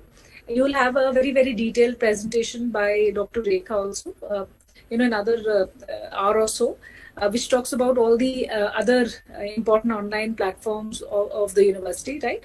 As of now, once you log on to your UMS, page, what happens is you go to this dashboard, right? Now the dashboard looks like this, and in this dashboard, if you see, there are a lot of other things, but if I talk about the syllabus and the instruction plan, so under the My Course section, you will see that there are three small tabs there. It says IP, syllabus, and timetable, right? So once you click on to the syllabus tab, it will show you the syllabus of that particular courses for which you have clicked. Like if you can see here, there are three courses listed here, and if you just click onto the syllabus of that particular course, whichever you want to see, you'll be able to see the syllabus. And once you click onto this particular tab, this is the kind of syllabus which is visible to you. I took an example of GEN 741, which was research methodology. So like this is the structure of the syllabus. If you see on top, every syllabus has the course outcomes very clearly mentioned right on top. That means that towards the end of a particular course, you as a student will be able to, understand these things, right? Which are there given right on the top of the syllabus. Then every syllabus is divided into 6 units, right? Whatever is given in every unit, you can very clearly see that. And towards the end, we have the reference books or the textbooks of that particular course, right? Next, as I was talking about the instruction plan, so I told you that in short, we call it the IP. So again, it is available in the same link. Once you log on to UMS, go to your dashboard, and thereafter go to My Courses. Under that My Courses, you have IP written there, which is the short form of instruction plan, right? So once you click onto that, every course has a different IP, right? So once you click onto that particular course's IP, whichever you want to see, so this is how the document looks like. It has all your course code to course title to your course outcomes, your reference books, your websites, whatever important things you want to link to. And of course, this ways you can see that lecture-wise what your topic would be. The certain bit of description of the lecture is given, the learning outcomes. So all these things, the pedagogical tools, or whether a teacher is using a case study, anything at all. So these kind of details lecture-wise are given in the instruction plan. So these are very helpful ones. Even if you're interested to know about those topics beforehand, even before your teachers, teaches you, you'll be able to read those, right?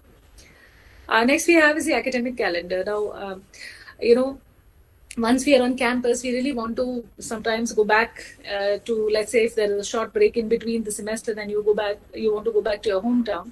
So where can you find such details? So academic calendar is the right document for you.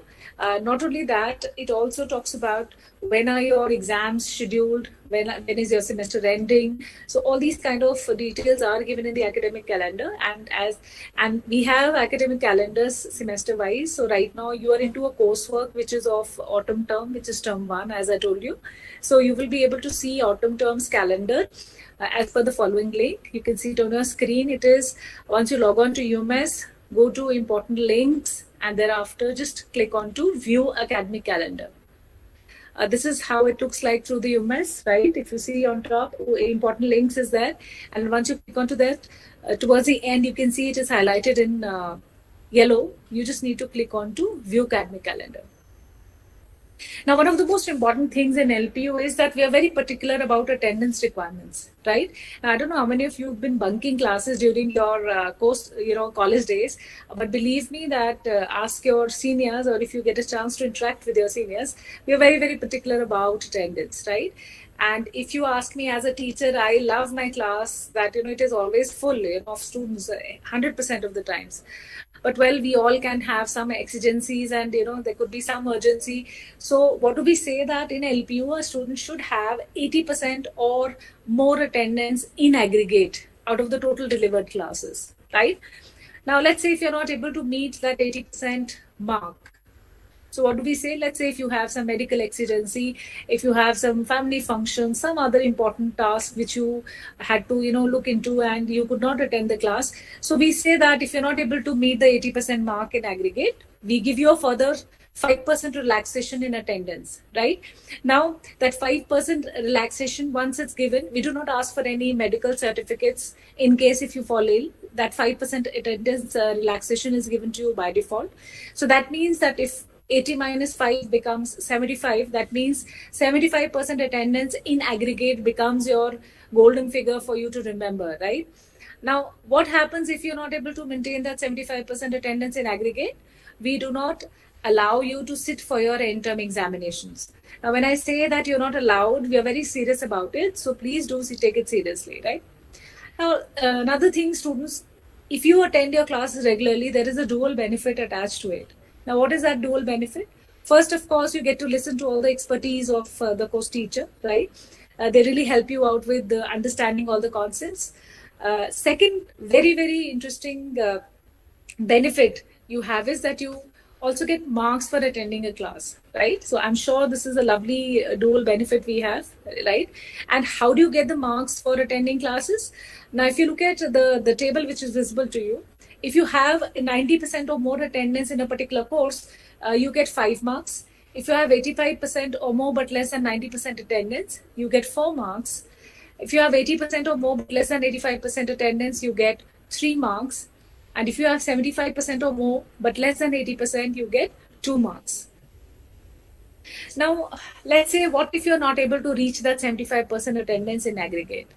So as a special provision students, what we do is that if you're not able to reach in aggregate 75% attendance, we switch on to individual courses, and we see that in case in individual courses, if you're able to reach that 75% attendance mark, we allow you to sit for only those courses wherever you have reached that 75% attendance mark, right? But there is a big, but over there. What is it? That only those students who have an aggregate attendance not below 65% get that special provision. To clarify it, if you're falling short of 75% in aggregate, but you are 65 or more than 65, only then you get this special provision, wherein individually we allow you to sit for those courses exams wherever you have reached the 75% attendance mark, right? Now, what will happen if you have attendance below 65% in aggregate? So that kind of a student will get detained. Now, when I say that you get detained, what do I mean by that? I mean that you will be awarded F grades. That means fail grades in all your register courses. Now, just imagine that you've not even given your exams of a particular course and you already have a fail grade based on your attendance. I'm sure nobody likes that, right? So please be very, very regular in your classes so that you don't get into this kind of a trouble. Now, since I'm stressing so much on the attendance part of it, so where can you keep a track of your attendance? Just log on to UMS, go to UMS navigation, and thereafter click to Learning Management System. In short, we call it the LMS, and thereafter just click on to View Attendance. Now, this Learning Management System is a very, very important link. Most of your things which are relevant to you as a student are available in this particular link, right? So once you click on to LMS, just if you want to view your attendance, just click on to View Attendance. And once you click on to view attendance, this kind of a report is visible to you. Now, if you see here, there are 3 blue bars you can see on the graph. Every blue bar represents a particular course. And inside that blue bar, you can see that there are some digits written. That is that particular course's attendance, right? And towards the end, you will see that an aggregate attendance has also been written, so that you are able to keep a track of your attendance in aggregate also, right? So please be very, very regular in your classes, students. Now, another very important link which we all keep referring to is the timetable. Now, once you log on to your UMS navigation, then you have learning management system. As I told you just now, that it is one of the most important links for students, which is LMS. And thereafter, just click on to view timetable, and you'll be able to see your timetable view. And this is how your timetable looks like. On top, if you see, are the days, and the left hand side are the timings, right? And of course, if you want some free time in between your lectures, so if you see the empty squares in between, so those are the timings when you can just take a break or a short nap maybe, or whatever you want to do, and just quickly eat something, come back, right? So those are your free timings. Now, students, you already know that you will be attending your classes through the LPU My Class platform. There is a very detailed presentation on this after my presentation. So please do attend that, right? But just very, very briefly, I want to say that the LPU's My Class platform is a regular online interaction medium. You will be able to meet your faculty member through this online, interaction medium, which is as per your scheduled timetable, right? And of course, every teacher ensures very diligently, they're really working hard that you understand all your concepts very well, right? And one of the best things about, understanding things online is that you are able to, also listen to the lecture recordings. Let's say, because you're all research scholars, some of you might be part-time scholars. And let's say if you do not have the time and you will maybe engage in some job or anything at all. So in case if you're not able to attend that particular lecture, so you can just go through the lecture recording. How can you do that? You'll be told about it in the next presentation. But that's the best part of it, that you'll be, you have unlimited replays of that particular lecture which has been delivered to you by your teacher, right? And of course, these are very well crafted lectures. Your teachers are really, really working hard towards making you understand each and every concept with the best of their efforts, right?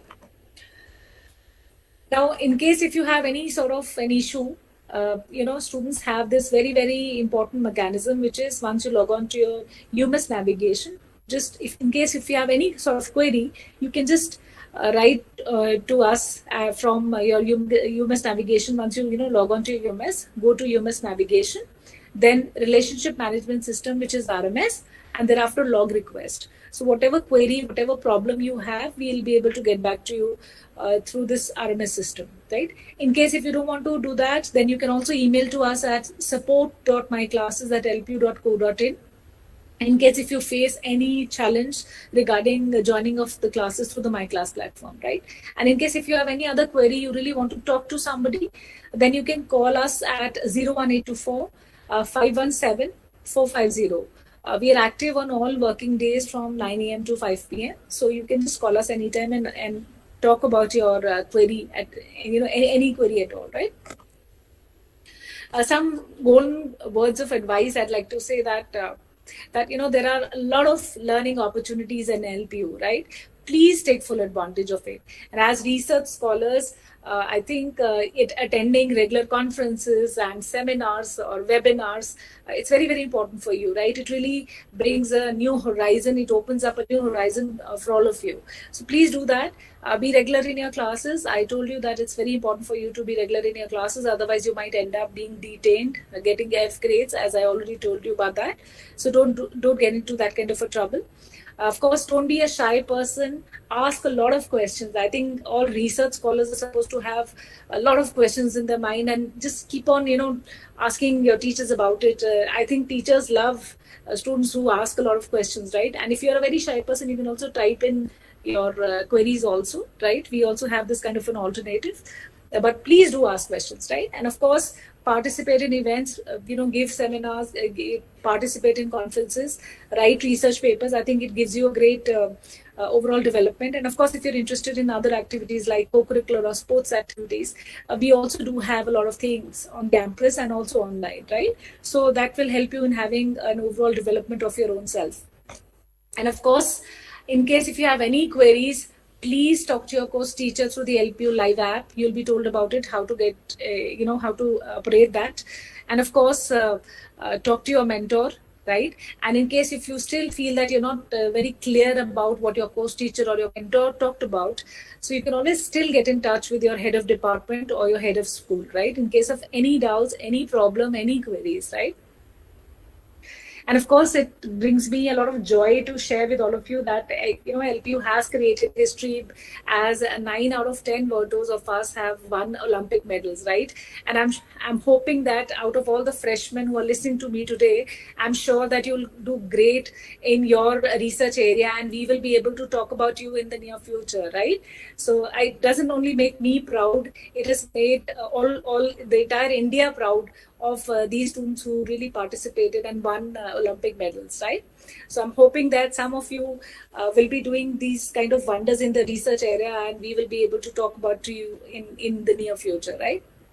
And of course, towards the end, I'll just like to say that the world belongs to the energetic, right? So please reach out to your dreams in LPU.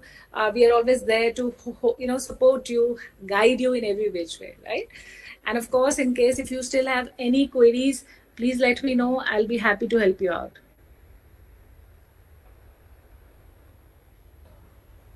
Thank you, Mamta ma'am. Thank you for a wonderful presentation. So, Pooja, you're asking what is the use of RMS?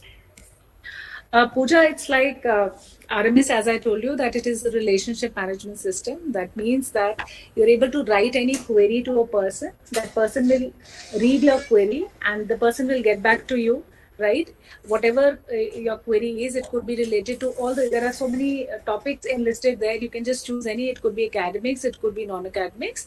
So you can just write to us through that RMS system, and you don't even need to call anybody. You can just log on to UMS, and I told you the pathway. Go to UMS navigation, thereafter relationship management system, and then just log request. So it is just a medium by which you can talk to your teacher or any dealing official. They'll get back to you, right? Different areas are there: academics, examination, research. So wherever or whoever you want to talk to, those options are available to you. Once you try and use that, you'll come to know about that, right? Any other query? Good evening, ma'am. Good evening.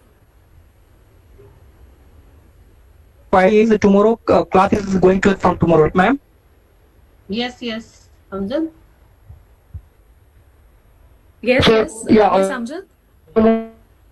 Introductory class like U0 and all.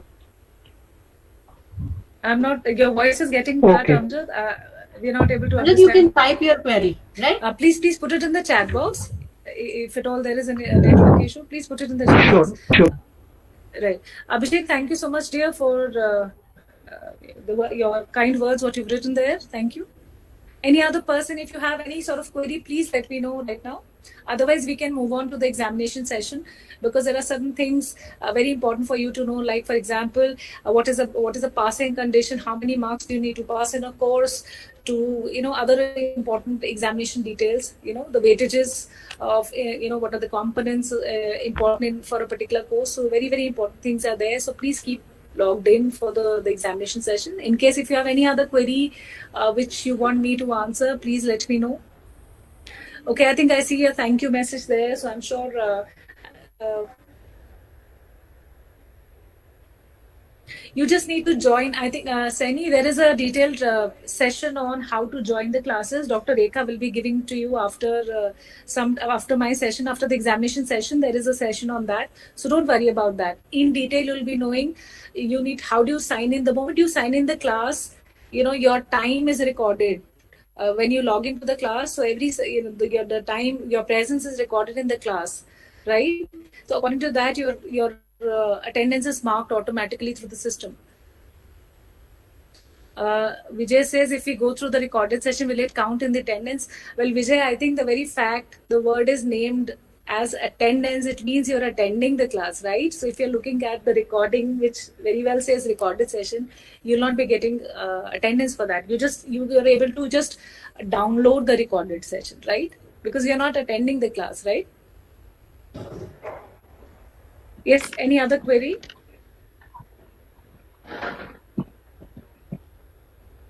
I think Dr. Shreya is there, so I think we can go on with the next presentation.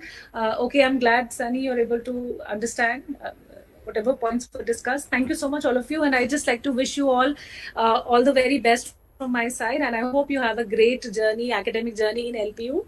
And don't worry, whatever problem you have, we are there for you, right? Thank you so much, all of you. Ma'am. Thank you for your nice presentation.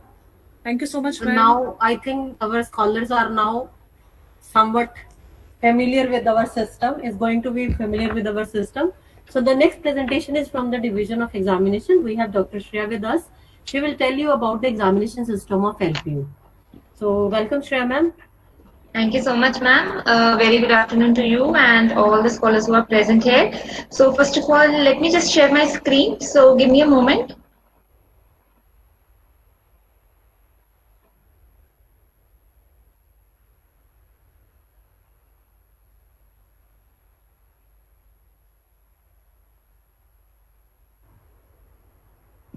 Okay, just let me know, is the screen visible? Visible, ma'am, visible.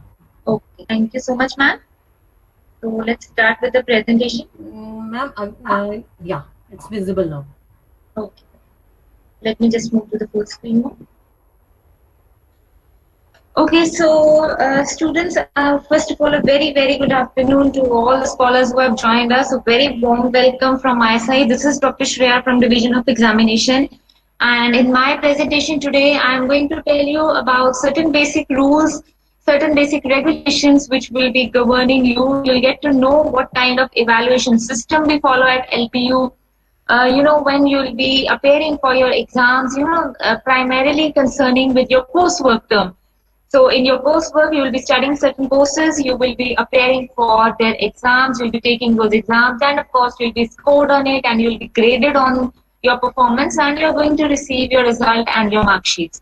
So how will the grading will be done, and what are the rules you need to follow as a university student, and of course what is our motive, or what is our ideology when we evaluate the students. All such things will be discussed in this presentation. So to start with, let me first introduce the components of evaluation, or the structure of our evaluation system. Now scholars, I think you all would agree with me, this is actually our basic ideology, that a student should not be evaluated based on a single performance or a single exam conducted towards the end of the term. I don't think that is the correct method by which you can assess that what is the level of knowledge gained by the student, or is the student very clear with the course concepts taught by the faculty. For that, you need a continuous evaluation. So from the very first day of your term, we will be starting your parallel evaluation.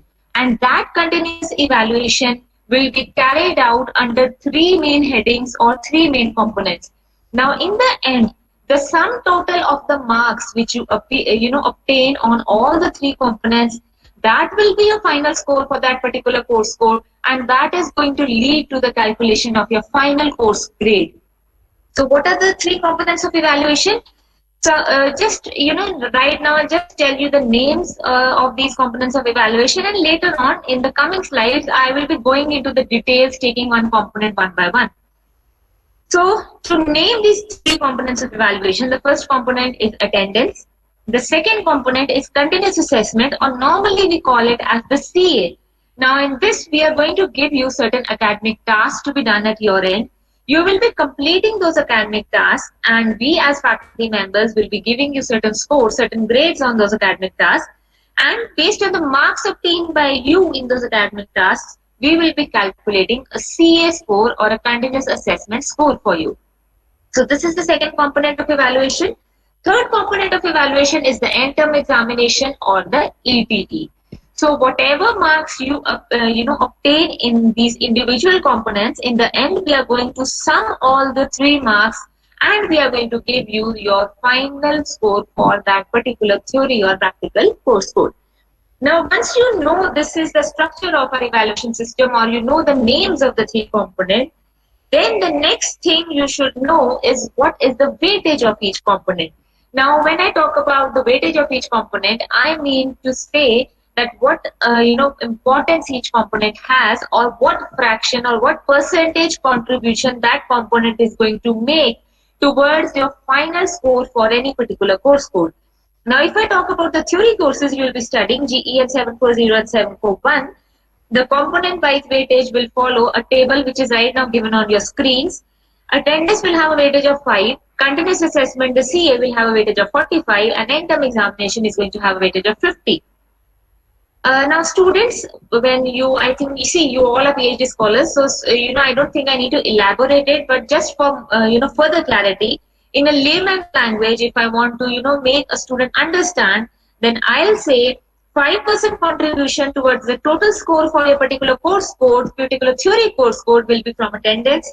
45% contribution will be from CA, and 50% contribution will be from end-term examination. Now, you can very well see that each component is important in itself, and you cannot, afford to compromise or, take any component lightly. Sometimes, students feel that, okay, let us take the CA component very lightly. We will perform well in the end-term examination, and we'll be able to get a good grade. You'll, if you adopt this attitude, you'll not be able to get a good grade, because when you are neglecting your CA, you are neglecting 45% of your final course score. So please be very serious. So this is a continuous system. This university follows a continuous evaluation system. So every component has, a fair weightage attached to it. Now there's the third course code, which most of you will be studying. That is the CA-based course code or an assignment-based course code, GEN 742. And for this course code, we follow a slightly different weightage, where attendance will have a weightage of 5 and CA practical will have a weightage of 95. Now, maybe, if you have a different course code in your coursework, depending on your domain, depending on your study, or any course code follows a different weightage, that will be, told to you by the concerned course faculty on the very first day itself. But for most of the students, most of the scholars, this is the theory and practical weightage which will be governing them for their course codes. Now, I told you we'll be discussing each component in detail. So let's start with that part now. First component is attendance. Now, I think attendance has been very well explained in the academics presentation. You already know that, of course, we as faculty are very interested that a student should be regular in class. There is a particular level of attendance which you need to maintain so that you become eligible to appear in the end-term examination, below which you will be detained. Third, there are marks associated with attendance. So if you're regular in class, not only you are learning well, you are also getting marks associated with that attendance. Now, when you associate marks with something, that automatically becomes a component of evaluation. So what different point I want to stress here, I want to, tell you, especially in this online system, which we are currently, using for teaching learning, the LPU My Class platform, how are you going to ensure that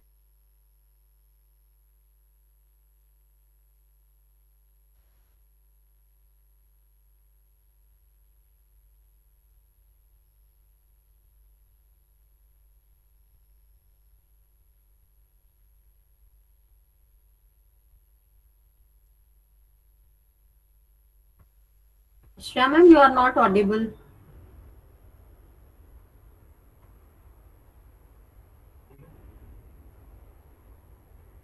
I think there is some technical problem from the RAM side, so we have to wait.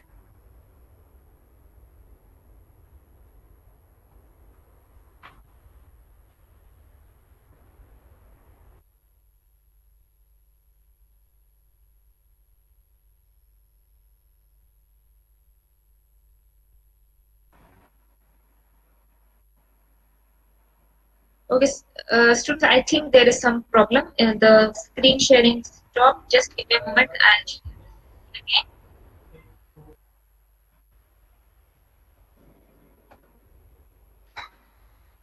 Okay, can anyone please confirm, is the screen being, whenever the screen is visible, so that I can continue the presentation? No, screen is visible. Yes, ma'am. Okay, thank you so much. So, we were talking about attendance. So I was telling you, your online presence is very, very important, but it is also important that you are actively engaged in the class. So if you keep participating in that polling or the quiz questions which we give you, it gives us a signal that yes, you are very actively engaged in the class. If you don't participate in that polling, it clearly tells us that you are just logged in for the class, but you are not at all attentive in what we are teaching. So two factors combined together will lead to your presence, or will lead to you being not present in the class, which is online presence time, and of course your active participation in the polling questions, which the faculty is going to give you from time to time. So this is about attendance. I think now you have a very fair idea, very crystal clear idea about what attendance rules are going to, govern you during this coursework, or in general. Now, the next component of evaluation, which is the continuous assessment, or the CA. Now, a very important component, having a very good weightage attached to it. Now, I told you, your faculty is going to give you certain academic tasks to be completed. Now, students, in the university, there are multiple types of academic tasks which can be given to by the faculty to the students. You can have online assignments, you can have online tests, you can have case studies, you can have PowerPoint presentations, you can have group discussion, quiz, field work, a project to be completed, or, there are hosts of, options available. It depends on the course nature, what kind of academic task is applicable for that course. But primarily in your coursework, you will be getting two types of academic tasks, either online assignments or online tests. So you will be either, required to complete an assignment and submit it to your faculty, or of course your faculty is going to give you an online test and you're going to require to participate or take that test on the online platform. Now, how many academic tasks you're going to get in a term? For the theory courses, GEN 740 and 741, in total you will get 3 academic tasks to be completed in a term. For the third course for GEN 742, you will be getting 4 academic tasks to be completed in a particular term. Now, for calculation of your continuous assessment, we will be picking up best 2 out of 3 performances for the first 2 courses and best 3 out of 4 performances for the latter course. Now, scholars, this is a very common belief which, the students are wrongly, informed, or maybe they wrongly, try to believe this thing. That since best 2 out of 3 is the criteria for CA calculation, so just let me give 2 assignments or take 2 online tests and I'll be done with it. Now, as faculty members, we know that you cannot always perform, very well in every academic task which we give you. Maybe there was an assignment, you completed it, but your faculty didn't find it correct and you didn't score a very good, score on that particular assignment. So, just to cover that kind of situation, it is strongly advised by us that whatever number of academic tasks the faculty is giving to you, please make it a point that you submit or complete all those academic tasks. Now, even if you do not, score well on one academic task, still you should have 2 good performance to fall back, fall back upon, so that you get a very good CA score. So never make this mistake that you give the exact number of academic tasks which are required for your CA score calculation. Always complete all the academic tasks which are given by your course faculty. This is a very, very common mistake, and this is a very, very strong advice which we give every time to our students. Now, since I am talking about the continuous assessment, most of you might be getting your continuous assessment or academic tasks in the form of assignments. So the next thing you should be aware of is that how are you going to get your online assignments and where are you going to submit those assignments. So students, all of you have your unique UMS accounts. The very first page which appears when you log in your UMS is the UMS dashboard. So this is something, this is how your UMS dashboard usually looks like. Now on your dashboard, there is a section labeled as pending assignments. Now, this is the section from where you're going to view your assignments. Whenever your faculty is going to give you a new assignment, he or she is going to announce it in the class, and that assignment will be visible in this pending assignment section. So you can always click that assignment, you can download the instruction file, you can prepare your assignment according to the instructions given by the faculty.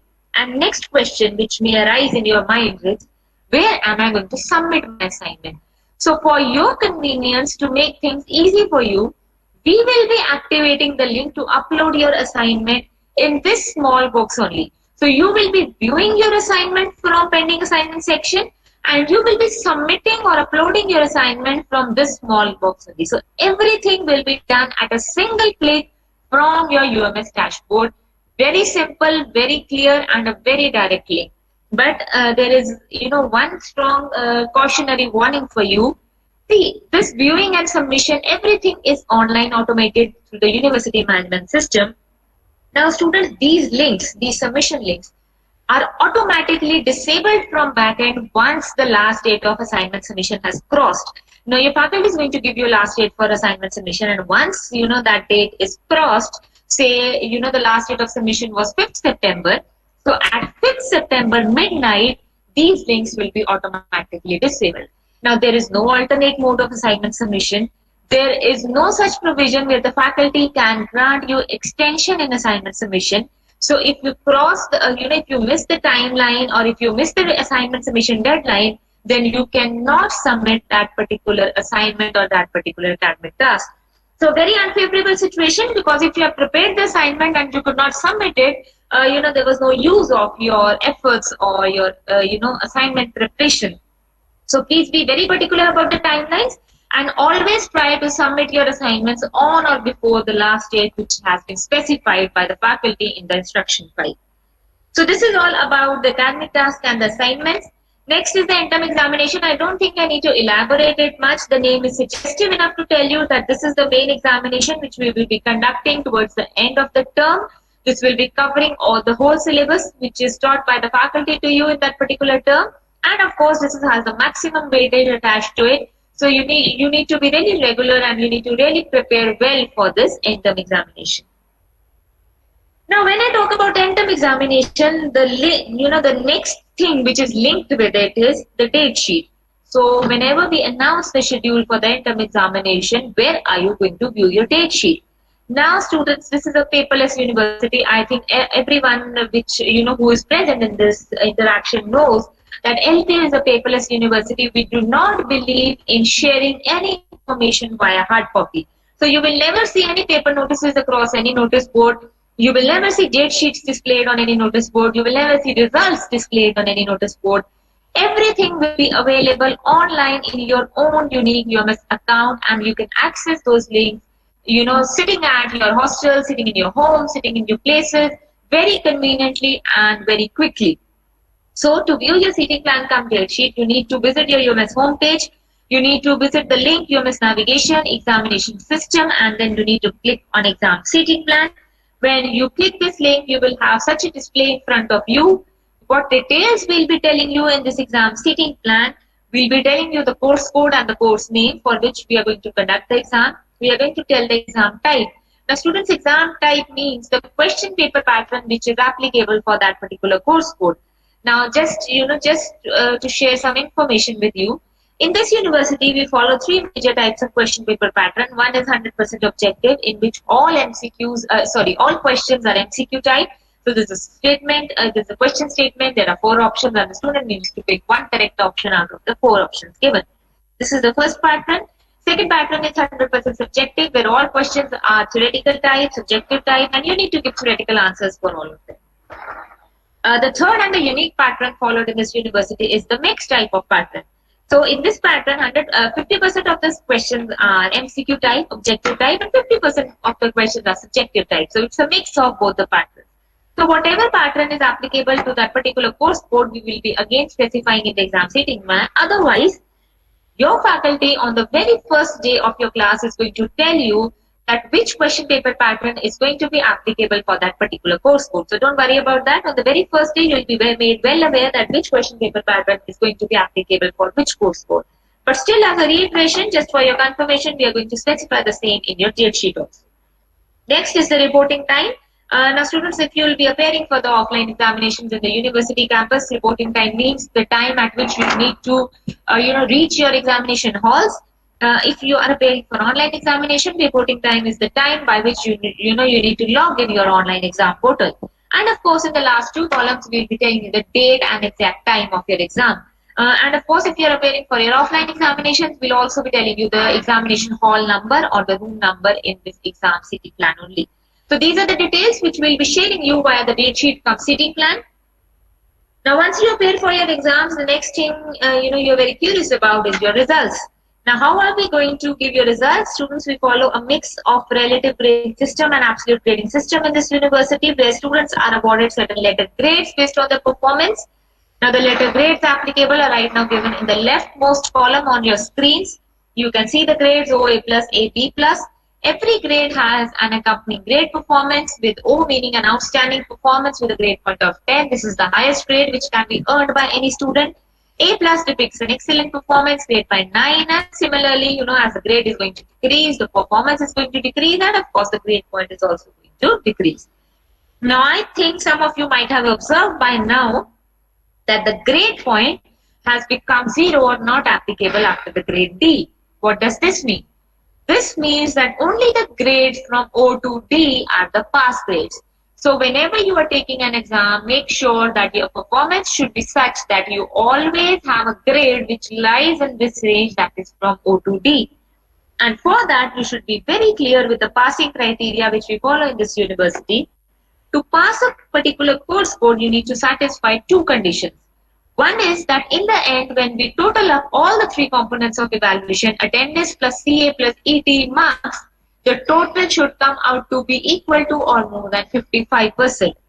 Second condition is you should score a minimum of 40% marks in your end term examination. So 55% marks overall and 40% marks in your end term examination. These are the two conditions. Now, student, there is a point where the students generally get confused sometimes. These two conditions are and conditions, they are not or conditions. It means if you have a 55% overall score in any particular course code, but you don't manage to score a 40% score in your end term examination, then you will not be considered pass in that particular course code. So these two conditions needs to be satisfied simultaneously so that you can pass any particular course code. So and conditions, they are not or conditions. A very important point and a very common point of confusion among the students. So this is about the passing criteria. Now sometimes it happens that despite the best efforts put in by a student due to certain emergency or due to certain unavoidable situation, a student cannot score a pass grade in that particular course code. Then what will happen? If you don't satisfy the passing condition, we will be awarding you a reappear grade or an E grade in that particular course code. Now, we will be providing you 5 chances to convert that E grade to a pass grade, in which you will be having 2 options. First option is you directly appear for the reappear examination for that particular E grade course. We conduct reappear examinations in every term, so you can directly appear for that reappear examination. But there is a condition here. If you appear for a reappear examination, your CA and attendance score will remain locked. You cannot improve your CA and attendance marks via reappear exam. They will remain as it is, as they were in your original term, original terms exam. You can only improve your ETE component score via the reappear exam. So whatever marks you get in your reappear examination, they will be equated against your ETE component score. And of course, you can improve it. But if you feel that you could not clear that course code or you could not pass the course code because of a poor CA or a poor attendance, then you should go for option 2, re-register the course all over again as a backlog course, attend the classes all over again, give the CAs all over again, give the end term again, and all the 3 components are unlocked and you'll be getting a fresh score on each component, and of course you can convert it to a pass grade. Now the choice of option depends on your CA and attendance score, completely your choice. So you can choose whether to go for option 1 or option 2. But one thing you should be very careful about, we'll of course be giving you 5 chances to convert the C grade to a pass grade, but a chance not availed is a chance exhausted. So if you are being given 5 chances and you're not doing anything in the first instance, neither option 1 nor option 2, you'll be automatically left with 4 chances, still not doing anything. Your chances are automatically going to be reduced to 3, 2, and so on. So a chance not availed is a chance exhausted, and once you have exhausted all your 5 chances, but still you could not clear your E grade, then you will be awarded a fail grade or a F grade in that particular course code. Now this fail grade or F grade can be awarded to a student under 3 conditions. First condition you have already learned about in your academics presentation. If you don't satisfy the attendance requirement for any particular course code, you will be detained in that course code and you will be awarded F grade in the detained course code. This is the first condition. Second condition, I have just already shared with you. If you do not clear your E grade course in the 5 chances given to you, you are going to get a F grade or a fail grade. Third case is if we find you cheating or if we find you indulging in any indisciplined activities, then a UMC case or an unfair means case will be lodged against you, and the UMC board may grant you an fail grade, maybe in a single course or maybe in multiple courses. It depends on the severity of your offense. Now, scholars, I think these all three conditions are very easily avoidable, and you're strongly advised that please refrain from getting this F grade, because this F grade comes along with a lot of academic burden. The only method to convert this F grade to a pass grade is via re-registering the course as a backlog course, attending the classes all over again, appearing for all the three components again. We all are research people. We are, of course, we are very much keen to understand the basic concepts via the coursework. But along with that, we are very keen to work in our labs. We are very keen to work in our fields. We are very, keen to carry out the data analysis. We are very keen to carry out the literature review. We have multiple things of interest when we are, entering this research field. So you do not want to keep lagging in this coursework classes over and over again. So please refrain from getting any reappears or F grade. Otherwise, you will be actually, increasing your academic burden. Now, one more thing, how are you going to get your overall performance? Your overall performance in the coursework term will be depicted by a TGPA, which is a 10-point scale, which is term grade point average. Now, for students who attend multiple terms in this university, we give them also a cumulative grade point average. It is also a 10-point scale, which is called as the CGPA. Suppose there's a student who has attended 4 terms in this university, then that student will have 4 TGPAs corresponding to each term, but he or she will have only 1 CGPA, which will give the overall performance of the student across all the 4 terms taken together. But since you will be just having one coursework term, your TGPA and CGPA will be the same, and it will be calculated by a fractional formula, which is right now given on your screen in this orange box. Numerator is the sum of credits into grade points for all the courses studied in a particular term, and the denominator is sum of credits of courses which you have studied in that particular term. Every calculation is automated. You do not need to do any calculation. We'll be automatically, putting all this calculation in place and displaying your TGPA and CGPA in your UMS dockets. And there you're going to see your results.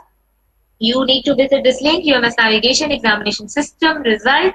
You will have 2 views for your result. One is the marks view, where we'll be giving you component-wise marks obtained by you in every course code which you have studied in that particular term. Second is the grade view, where you can have the course code, the course name, the credits of that course, and of course the grade earned by you in that particular course code. So this is the marks view, where you will have the marks, and this is the grade view, where you will have the grades earned by you. So sometimes it happens that even if you get a pass grade in any particular course code, you're not satisfied with. Maybe I am studying research methodology and I know I could very easily score an O grade on it, but I got an A grade. So I need to, I'm very interested that give me one more chance, I'll get an O grade in it. So for that one more chance, we always hold improvement examinations, in which you will have 2 options. Either you can reappear for the course or you can re-register the course as a backlog course. The underlying condition is the same. In the first option, you can only improve your ETE component or the end-term component via this reappear. In the option 2, all the 3 components of evaluation will be unlocked for improvement. So if you face any kind of situation, you can always go for this improvement examination. And scholars, of course, we see the university starting the academic activities in a phased and hybrid manner very soon. So we are continuously, in touch with the guidelines issued by the government and regulatory bodies with respect to vaccination and student reporting. So we'll be conveying each and every information via UMS announcements and UMS My messages. So please stay in touch with your UMS announcements, UMS My messages, and of course with your faculty. So we are very keen to meet you on campus very soon. We always want to see and interact with you personally. So till then, of course, your faculty is putting in best efforts to provide you a very good online interaction. And so this is all from my side on examination. I think by now you are very clear on the rules and regulations which are going to be, governing you in this, especially in this coursework term. So if there is any other issue, there is any other doubt, we can quickly take it before moving to the next section. Ma'am, will you share the PPT of examination? Okay, yeah, of course. See, you can always connect with Rekha ma'am, and Dr. Rekha is going to share every presentation with you. Okay, what are the charges for reappear and register 2 option? Okay, Priyank, whenever we'll be, announcing this DAP schedule, we'll be telling you all the links, all the fee options, all the fee payment details, and of course, all the registration guidelines in the UMS announcement. So, this was just an introduction to the structure and the options available to you in this evaluation system. But the details, of course, I cannot take in this presentation because it will require, at least certain amount of time. For that, we will be putting a separate UMS announcement from time to time, and each and every guideline as well as the related detail will be mentioned very intricately in that particular presentation. Particular UMS announcement. How to join for class? Neha, I think this presentation will be taken up by Dr. Rekha very soon, so just wait for it. You'll be given a proper online demonstration that how are you going to join for class.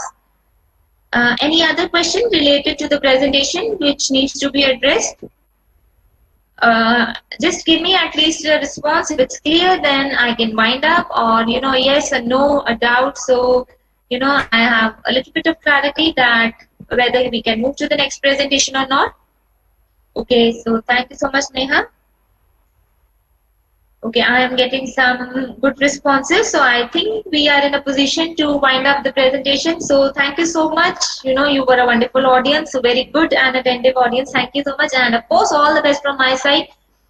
Till the time we don't meet, I just wish that you all stay safe. And of course, again, I would like to repeat that point that we're very interesting to see you on campus, to work with you, to collaborate with you, and of course, to take the research to the next level. Thank you so much, and all the best from my side.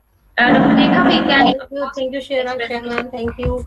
Thank you so For much, Rekha, telling ma'am, for our your scholar support. about the examination system of the university. Now they'll take care. Thank you so much. They'll do everything with precautions. Thank you. Thank you, Sharon. Thank you so much for being with us. So now all of us, we can take a break of 5 minutes. Okay. Then another presentation from Human Resource and Development Center of Lovely Professional University. So just take a break of 5 minutes. We will meet at 4:35. Okay, you can have a small break.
चल रहा था क्या? वही induction class चल रहा है। क्या था? उसको आईपैड पे दिया था ना। उस पे देख रहा था ऊपर में लास्ट लेक्चर है 30 मिनट में।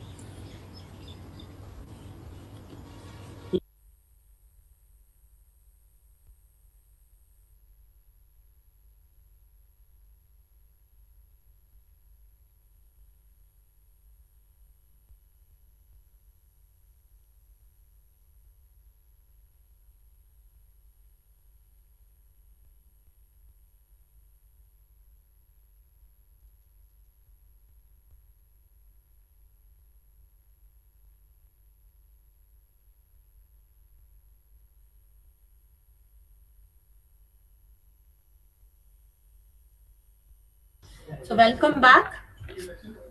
So we have Dr. Sunana, who is heading Division of Human Resource and Development. So Dr. Sunana will tell you about the various opportunities available at LPU for enhancing your professional skills. So Dr. Sunana, welcome to the induction session. Thank you, Dr. Rekha. It's a pleasure to be with you once again. Thank you, ma'am. And we are also very happy to see you again in the presentation. So my dear friends, I understand that you all have been undergoing the induction program.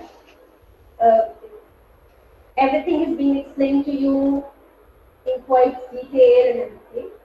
So I also have this opportunity to introduce you to lovely Professional University's New Resource Development Center. So, Rekha ma'am, how many participants we have in this group? I think 47. Right. Okay.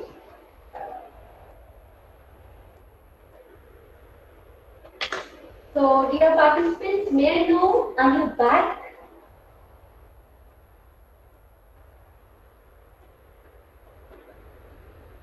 If you are back, can you just write a Y in the chat box?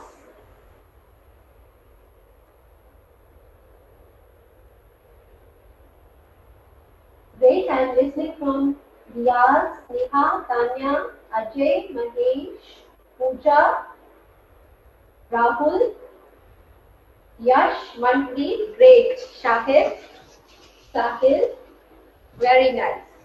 All right, great.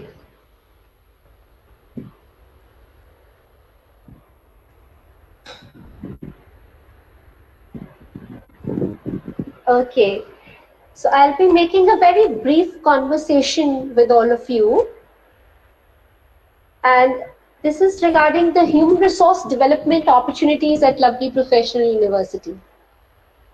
So we understand that PhD is a very interesting and rigorous journey. On this journey, there are various milestones. And there is a final destination which you all are looking at. And what is that destination? That Mr. Ajay can be Dr. Ajay. Miss Pooja can be Dr. Pooja. And with this designation with you and this responsibility also, you are able to contribute to meaningful research. So there have been various sessions. I've gone through the agenda to which what kind of research is valued at LPU, what's the purpose of research, what are the facilities available, all those things have been discussed with you. So thank you for acknowledging that you are in the session. I hope you are able to see my presentation.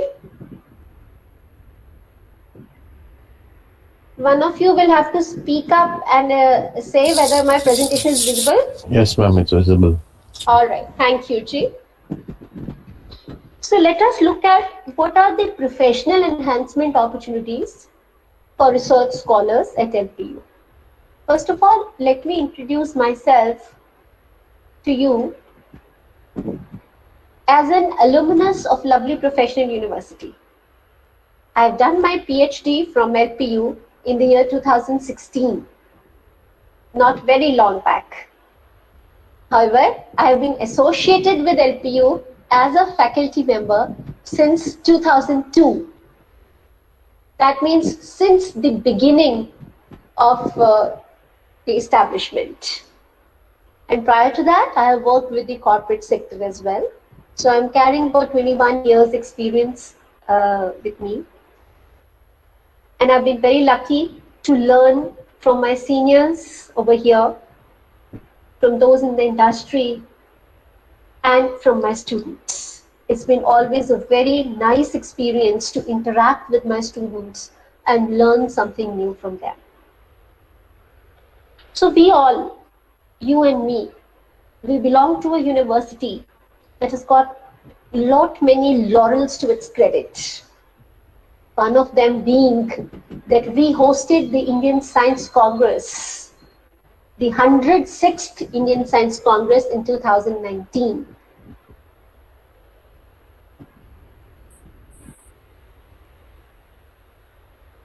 So in the next 20 minutes, I will be talking to you about the research focus and facilities at LPU, what LPU HRDC offers to the research scholars, glimpses of research-oriented training, what all training programs we have done in the past. I'll be just giving you some glimpses of those.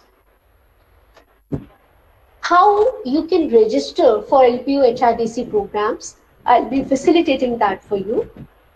And how you can learn from the maestros at the IITs through LPU's local chapter of NPTEL. So these are 5 points on the agenda.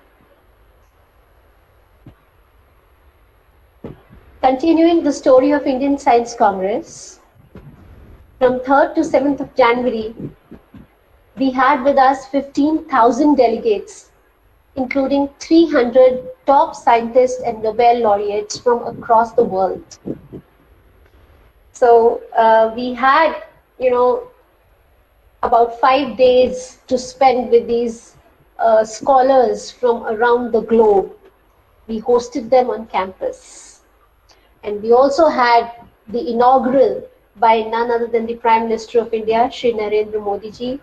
You can see him along with the Chancellor, Lovely Professional University, Shri Ashok Mittal ji. So on this very important occasion, the Prime Minister coined the slogan, Jai Jawan, Jai Kisan, Jai Vigyan, Jai Anusandhan. So he added this title, Jai Anusandhan, and it became the mantra for LPU to do meaningful research for the society. I'm sure you all are looking forward to the day when you will be crowned with the prestigious degree of PhD, just like you can see in the picture over here, from a university that is ranked 22nd globally and first in India for its focus on affordable and clean energy. And this ranking was given by none other than Times Higher Education Impact Ranking.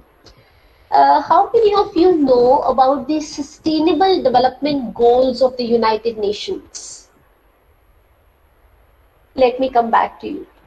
Sustainable Development Goals. I am writing it in the chat box.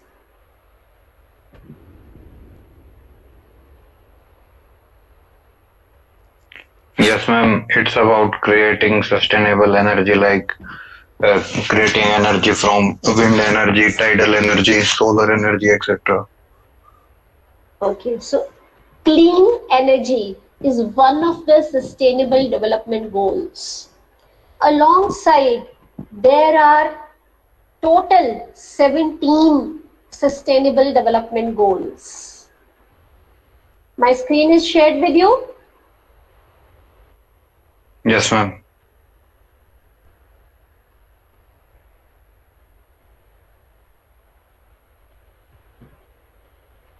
So if you look at the United Nations Development Program, The SDGs, there are 17 in number, and the SDGs are in action.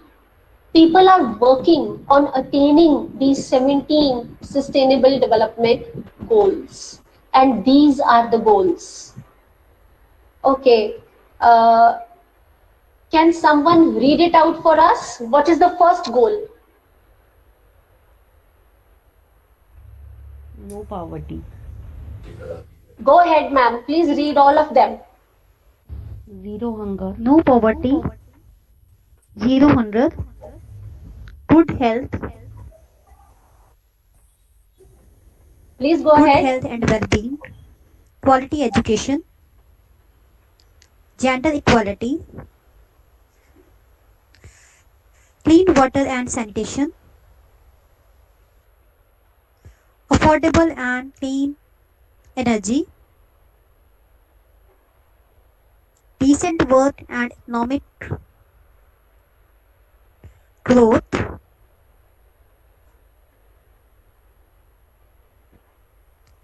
Industry, innovations and infrastructure. Reduced inequalities. Sustainable cities and communities. Responsible consumption and production.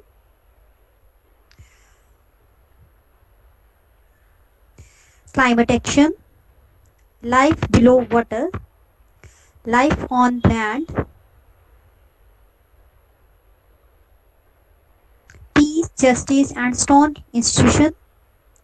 Partnership for the goals.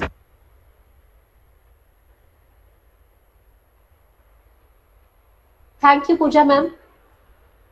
Thank you, ma'am. So you see, look at the broad spectrum of these sustainable development goals. I'm sure that once you complete your coursework, the agenda on top of your mind is to look for a topic, the research problem, right? So just like, person is looking for a match to marry. So similarly, research scholar is looking for a research problem. And we are to live with that problem, we are to research on that problem and finally write a thesis on it. Right? So that is why I brought in front of you the United Nations Development Program and these 17 goals so that you can relate your area with these goals, your research area. Can you find out a research problem which contributes to the achievement of any of these goals? Now, if you keep these in mind when you frame your research problem, when you're doing the literature survey, finding out the research gaps, when you keep these in mind, I'm sure you will be able to contribute to them. That's my purpose of bringing it out and discussing it with you.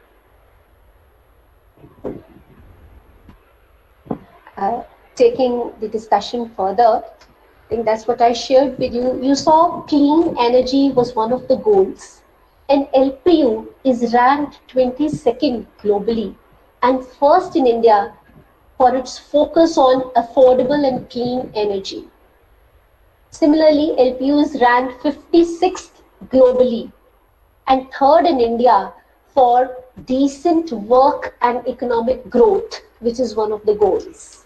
So accordingly, you can also work on any of the goals and contribute to this great mission of making this world a better place to live in. Do you think it's a good idea?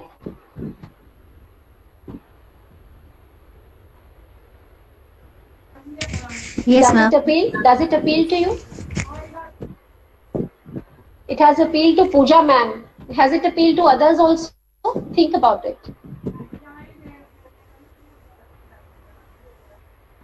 Just think about it. Thank you. Thank you, Neha ma'am. Others also, just think about it.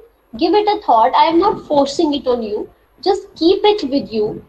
This link I have put in the chat box for you to keep thinking about it.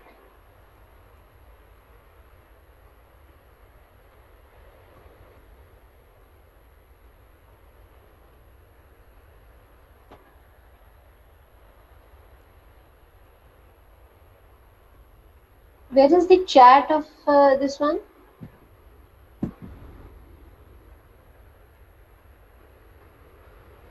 This is the chat. Ma'am, it's on the right corner. Yes. Yes. Thank you. Yes, I am putting the link. Oh my God.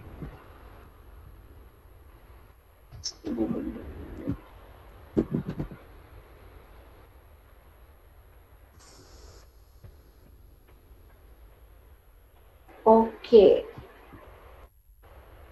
Now, when we want to do such kind of research which contributes to sustainable development, what are the facilities available? We have this central instrumentation facility, which has got a wide range of high-end instruments so that you can do real-time research, and your research can be globally competitive. It can be published in great globally acknowledged journals, and it actually helps in solving certain issues. My question to you is, why do you want to pursue the doctoral study? What has motivated you to pursue the doctoral study? Anybody would like to share? Let's come back to you in the chat box. Just give some ideas. Why are you doing doctoral study? It may be for career growth. Or what is your reason for doing the doctoral study? You are going to invest 3 to 6 years of your life in doing the doctoral study. So what's your purpose?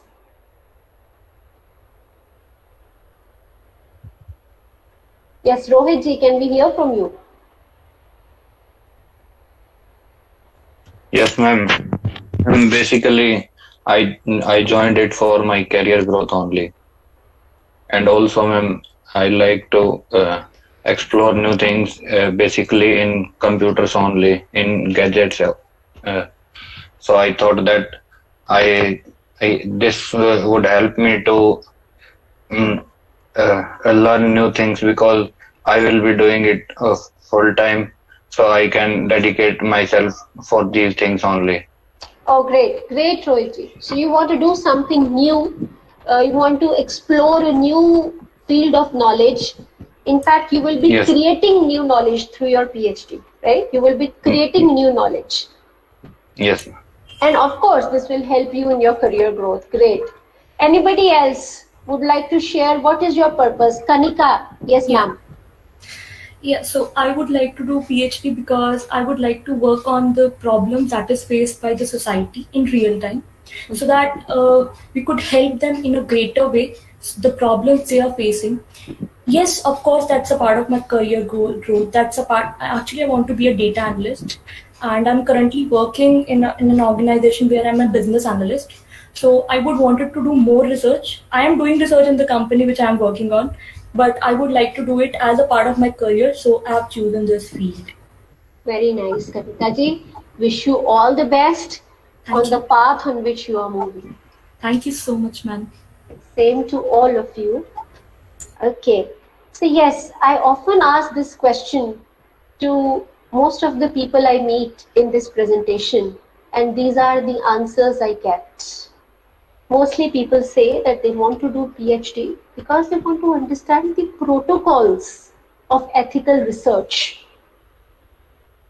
कि ethical research होती कैसे है, procedure क्या है, protocols क्या है, तो इसका एक hands on experience हमें मिलता है PhD के दौरान. Of course, it amounts to our career growth. Some people want to shift from industry to academics. Naturally, they want to do the PhD for this purpose. As Kanika ji said, you want to develop solutions for local or global issues. Or as Rohit ji also said. Right? So these are the reasons why you want to do the PhD. And at LPU, we try our best to provide you guidance, support and facilitation at all these stages in the PhD. Now, as I said in the beginning, there are various milestones in a PhD. And at every milestone, you get a trophy. What are those milestones? Let's look at those milestones. First one is the completion of your coursework, which you are going to start shortly. So the most essential, basic prerequisite is to complete your coursework successfully, appear in the examination successfully. Second is the allocation of a guide. That you get a guide who is a subject matter expert of the area in which you want to do research. That means we are looking for a synchronization, a commonality between your interest and the guide's area of research. So when you get the right guide, a lot of things are settled. The third milestone is the finalization of your topic with the guide. Right. So the guide will guide you as to how do you actually search for the research problem. Then this topic, along with the state-of-the-art seminar, this topic is presented in a state-of-the-art seminar to the doctoral board of the department. Right. So the doctoral board will finally approve the topic that yes, it is fit for research for pursuing the PhD program. Once this is done, you start working on the topic by collecting, you actually start with the literature review, you plan the experimental setup and the data collection instrument, then you actually do the experiments, you start collecting the data, you do the analysis of the data, write papers, present the papers. Finally, once your entire data is collected and you have also published a few papers on most of your research objectives, the day comes when you make a pre-submission of the thesis, right? Then you make a final submission of the thesis. Then you go for your oral defense. And finally, it's the award of the degree. So these are the major milestones in your journey. So at each and every milestone, LPU HRDC would like to help you, guide you, and provide you all the professional assistance that is required. And our role starts at, you can say our role starts after M4, after your topic is approved. After that, you can attend several workshops with LPU HRDC where you learn how to prepare the data collection instruments, how to prepare the experimental setup, and all the stages that follow. So this is who we are. We are the Human Resource Development Center. And this is the kind of programs that we offer. We have in-house training programs, outreach training programs, and e-learning programs. So these are three broad categories. Let me come back to you and explain you briefly what are these three categories. The in-house training programs are primarily for our own faculty members. However, we open these programs for our research scholars as well. All our research scholars are invited to attend the in-house training programs also. Then we have outreach training programs. Again, all our research scholars are invited to attend these programs also, which are open to the entire public. And we have online training through our NPTEL local chapter. So you can pursue the MOOCs through the online training as well.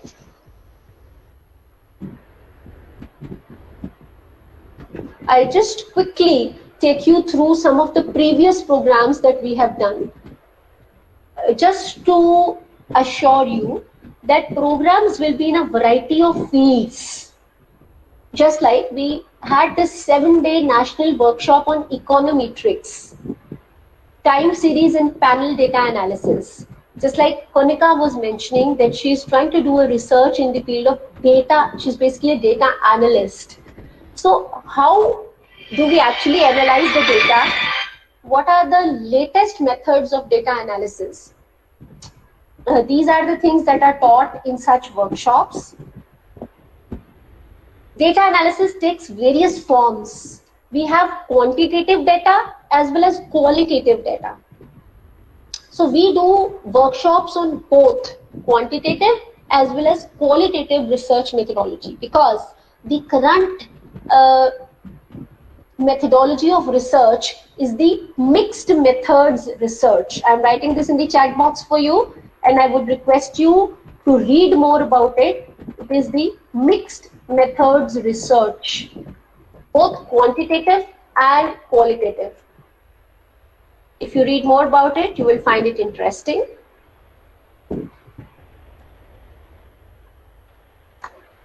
On the sciences and lab experiment side, we did the Culture of Responsibility workshop in association with American Society of Microbiology.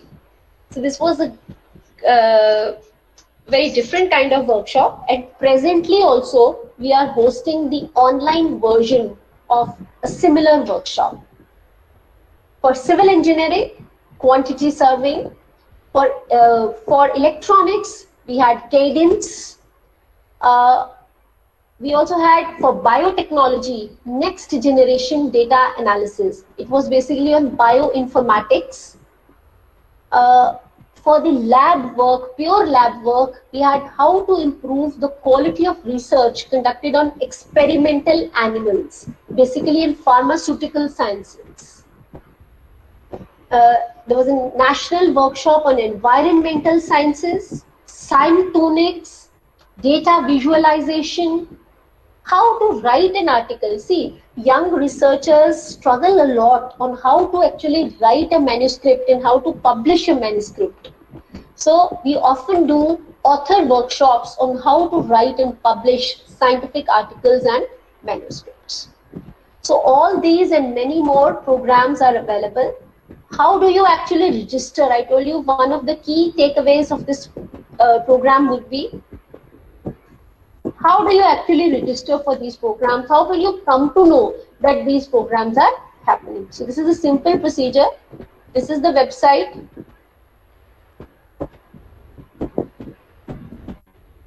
I'm sharing this link with you.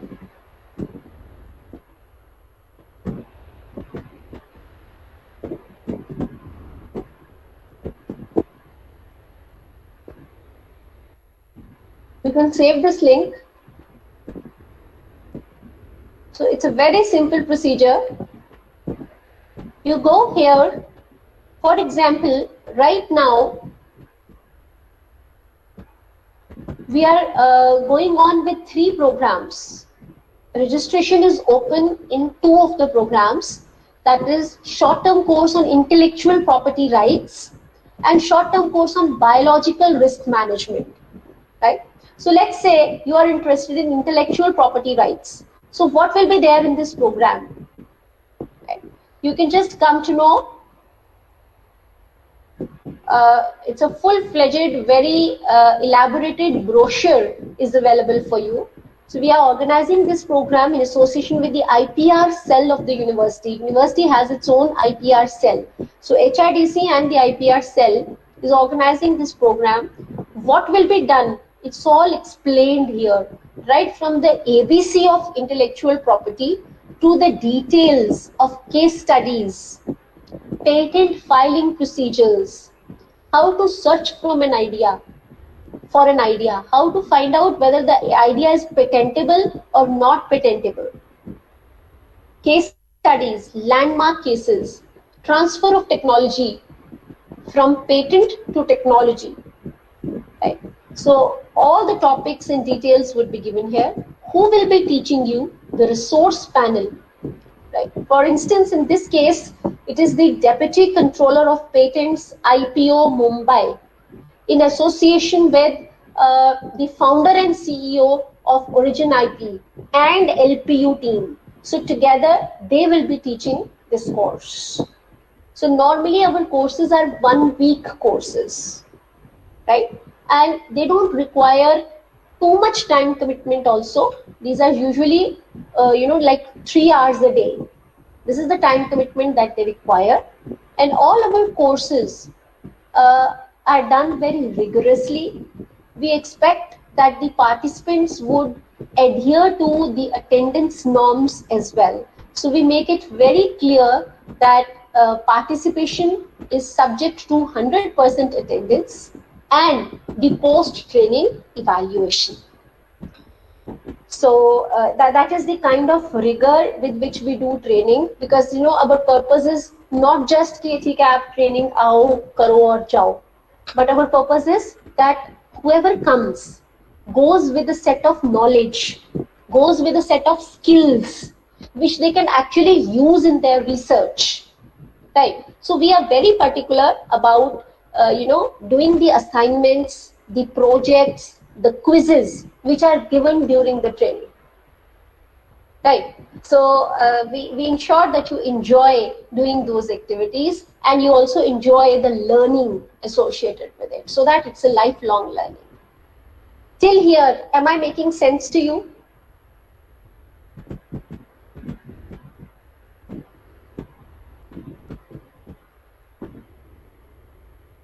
Am I making sense to you? Okay, thank you, Aisha. Thank you for the response. Thank you, Atulji. All right, Maheshji. Great, great. So this is the procedure. I was actually telling you how to enroll, right? So once you know this is there in the course and you are interested, simple procedure, you sign up from here and thereafter you log in into the course and complete the rest of the course registration procedure. That's it. So far, any question regarding the registration in LPU HRDC courses? So one thing you can do is, you can sign up. Actually, you don't have to sign up course-wise. Only one time sign up, your login is permanently created and you come to know about various courses offered by the university. Right? So right now, even if you don't find a course of interest, but you can sign up so that you come to know about various courses offered from time to time. Right. So the link I have already shared with you in the chat box. This is the link where you need to go and sign up. Okay. So moving further, the next point on the agenda was that we understand that you all are working professionals. So we are e-learning is very important for us to save time as well as learn along with our jobs. So that is why we have for you the Swayam NPTEL local chapter of LPU, which helps you to learn at your own pace and space.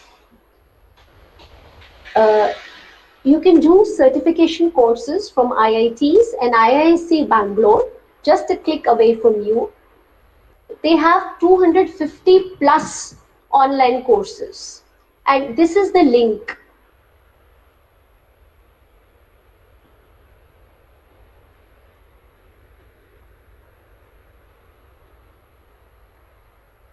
Again, I will like to show you the link in the share screen mode itself. You just write here Swayam NPTEL.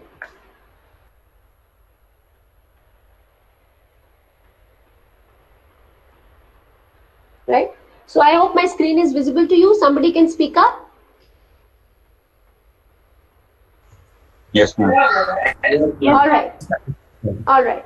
So you can see that you have a lot of courses offered by the IITs. Over here, there are courses in 52 disciplines, right? So you can go to all courses. Just go to all courses, right? And you can see there are so many disciplines like animation, like academic writing itself.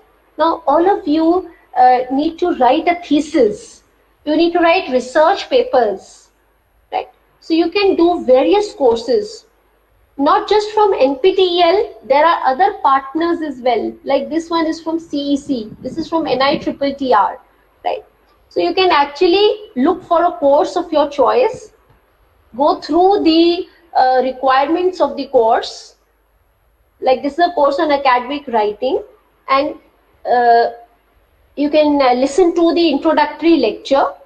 Right? The entire course objective is given over there.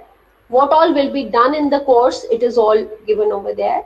So you will have all the details coming up to you. You can register for this course and do it. And you can also look for the course category wise, discipline wise. You actually just you have the categories. For example, let's say I'm looking for courses in management and commerce, right? So you have bodies like IIM Bangalore offering courses on advanced corporate strategy, Bayesian analytics, financial accounting, and many other courses of interest to you. So is that clear to everybody? So which is the site we are talking about? These are courses approved by the Ministry of HRD. I've shared the link with you.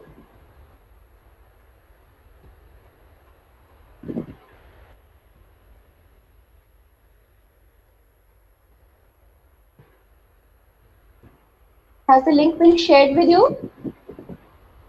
Right?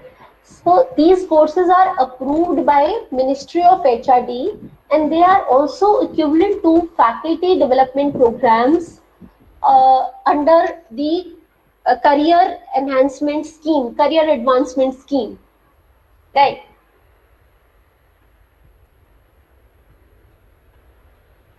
So I'm very glad to share that LPU, local chapter of NPTEL, has got a AAA rating. AAA is the rating given to the top 10 local chapters. And you can see here, one of our faculty members who's actually from fashion discipline, and he got this gold medalist certificate from IIT. So similarly, many other faculty members have got such kind of recognition. You can see the Chancellor Shri Ashok Mittalji recognizing the contribution or the achievement of Mr. Akash Rathore. So many students and faculty members have got a lot of such achievements to their credit. They have enhanced their skills and knowledge with the help of these platforms. So this was broadly what I wanted to share with you. You can reach us at academic_staffcollege@lpu.co.in. This is our email ID, and this is the phone number. I'll again place this in the chat box for you.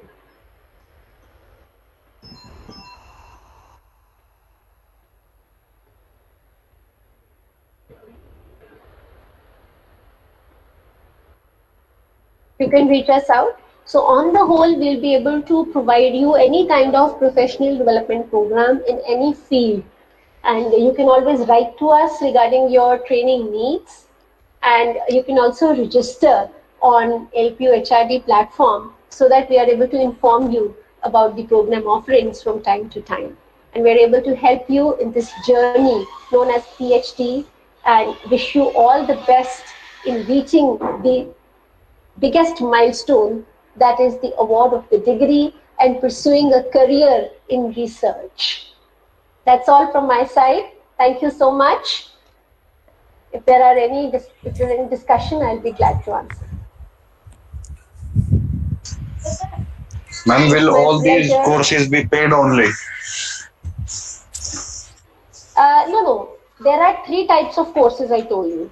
The in-house FDPs. Yes, Rohit, I'm answering your question. Am I audible to you, Rohit? Yes, ma'am.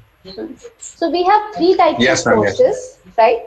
The in-house faculty development programs. which as research scholar you can attend, right? Those are free of cost. Then there's the outreach training programs. They come at a subsidized fee, which I already showed you the brochure as a sample, right? And third, the NPTEL, SWAM NPTEL courses, again, they are at a subsidized fee of 1,000 or 1,100 rupees, which the government, that is to be paid to the government, right? So the fee that is being charged in the OTP, you look at, I think I showed you the brochure. You look at, it's a full 1 week short-term course, and this is the fee that is applicable. It's a very minor token fee so that people are rigorous, they are serious about their training. Otherwise, we used to have a lot of occasions where people would register for a training program, but they would never complete it, or they would be very casual about it. So basically, it is just to meet the out-of-pocket expenses of the program and to make the participants skin inside the training, that we do keep a token fee for these programs. I hope I could answer your question, Rohit.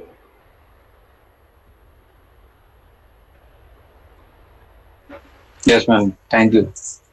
Okay. So, Sunil ma'am, this is Dr. Naveen from CRDP. So, thank you to you, ma'am. Just you shared this valuable information about professional development program under your school. So, thanks to a lot of you, ma'am. Thanks a lot, Naveen sir. It's a pleasure talking to you and getting this opportunity to interact with the research scholars. Thank you, ma'am. Thank you. Thank you, Sani, Yash, Rachna, Alshori, Raman, Riaz. Thank you, all of you. Your contribution means a lot to me.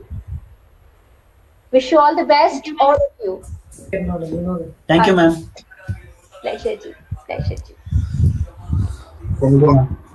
Okay, so dear research scholar, now this is the time where we can say, like, from the whole day you have got many information about our PhD program through this induction program.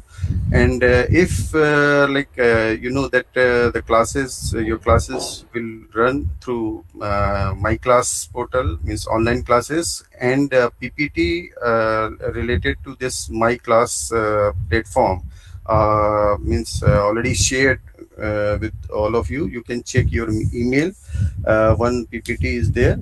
So the information how you will go, how will you will log in to that platform. Simple, just you have to type my this myclass.lp.in, or maybe you can join this platform through your UMS also, because there is a tab. Just you have to click on that my class, so directly the page will open for you, and where you have to just write your registration number and UMS password. So if still you have any if you are facing some problem during login, so you can write an email to DRP, so we'll look your query. So thanks to all of you, and good luck and best of luck for your coursework as well as for PhD journey. Sir, the last question which I'm having is, Okay, ma'am. tomorrow we have a class from 3 to 5? Yes, Saturday 3 to 5. Okay. Yes. Yeah, thank you so much. And sir, the same schedule would be followed every time, or Yes, it would be different on every Saturday? Saturday timing will be 3 to 5. And on Sunday it will be from 9 to 4, I guess, 9 to right? 4. 9 to 4. Okay, sir. Thank you. Okay, anyone is having any query? So otherwise you may leave. Thank you to all of you. Thank you, everyone. Have a good day. Thank you. PPT is already shared with all of you. Okay, thank you. Okay, ma'am. Okay, thank you, sir. Thank you. Thank you, sir. Okay, good day. Thank you.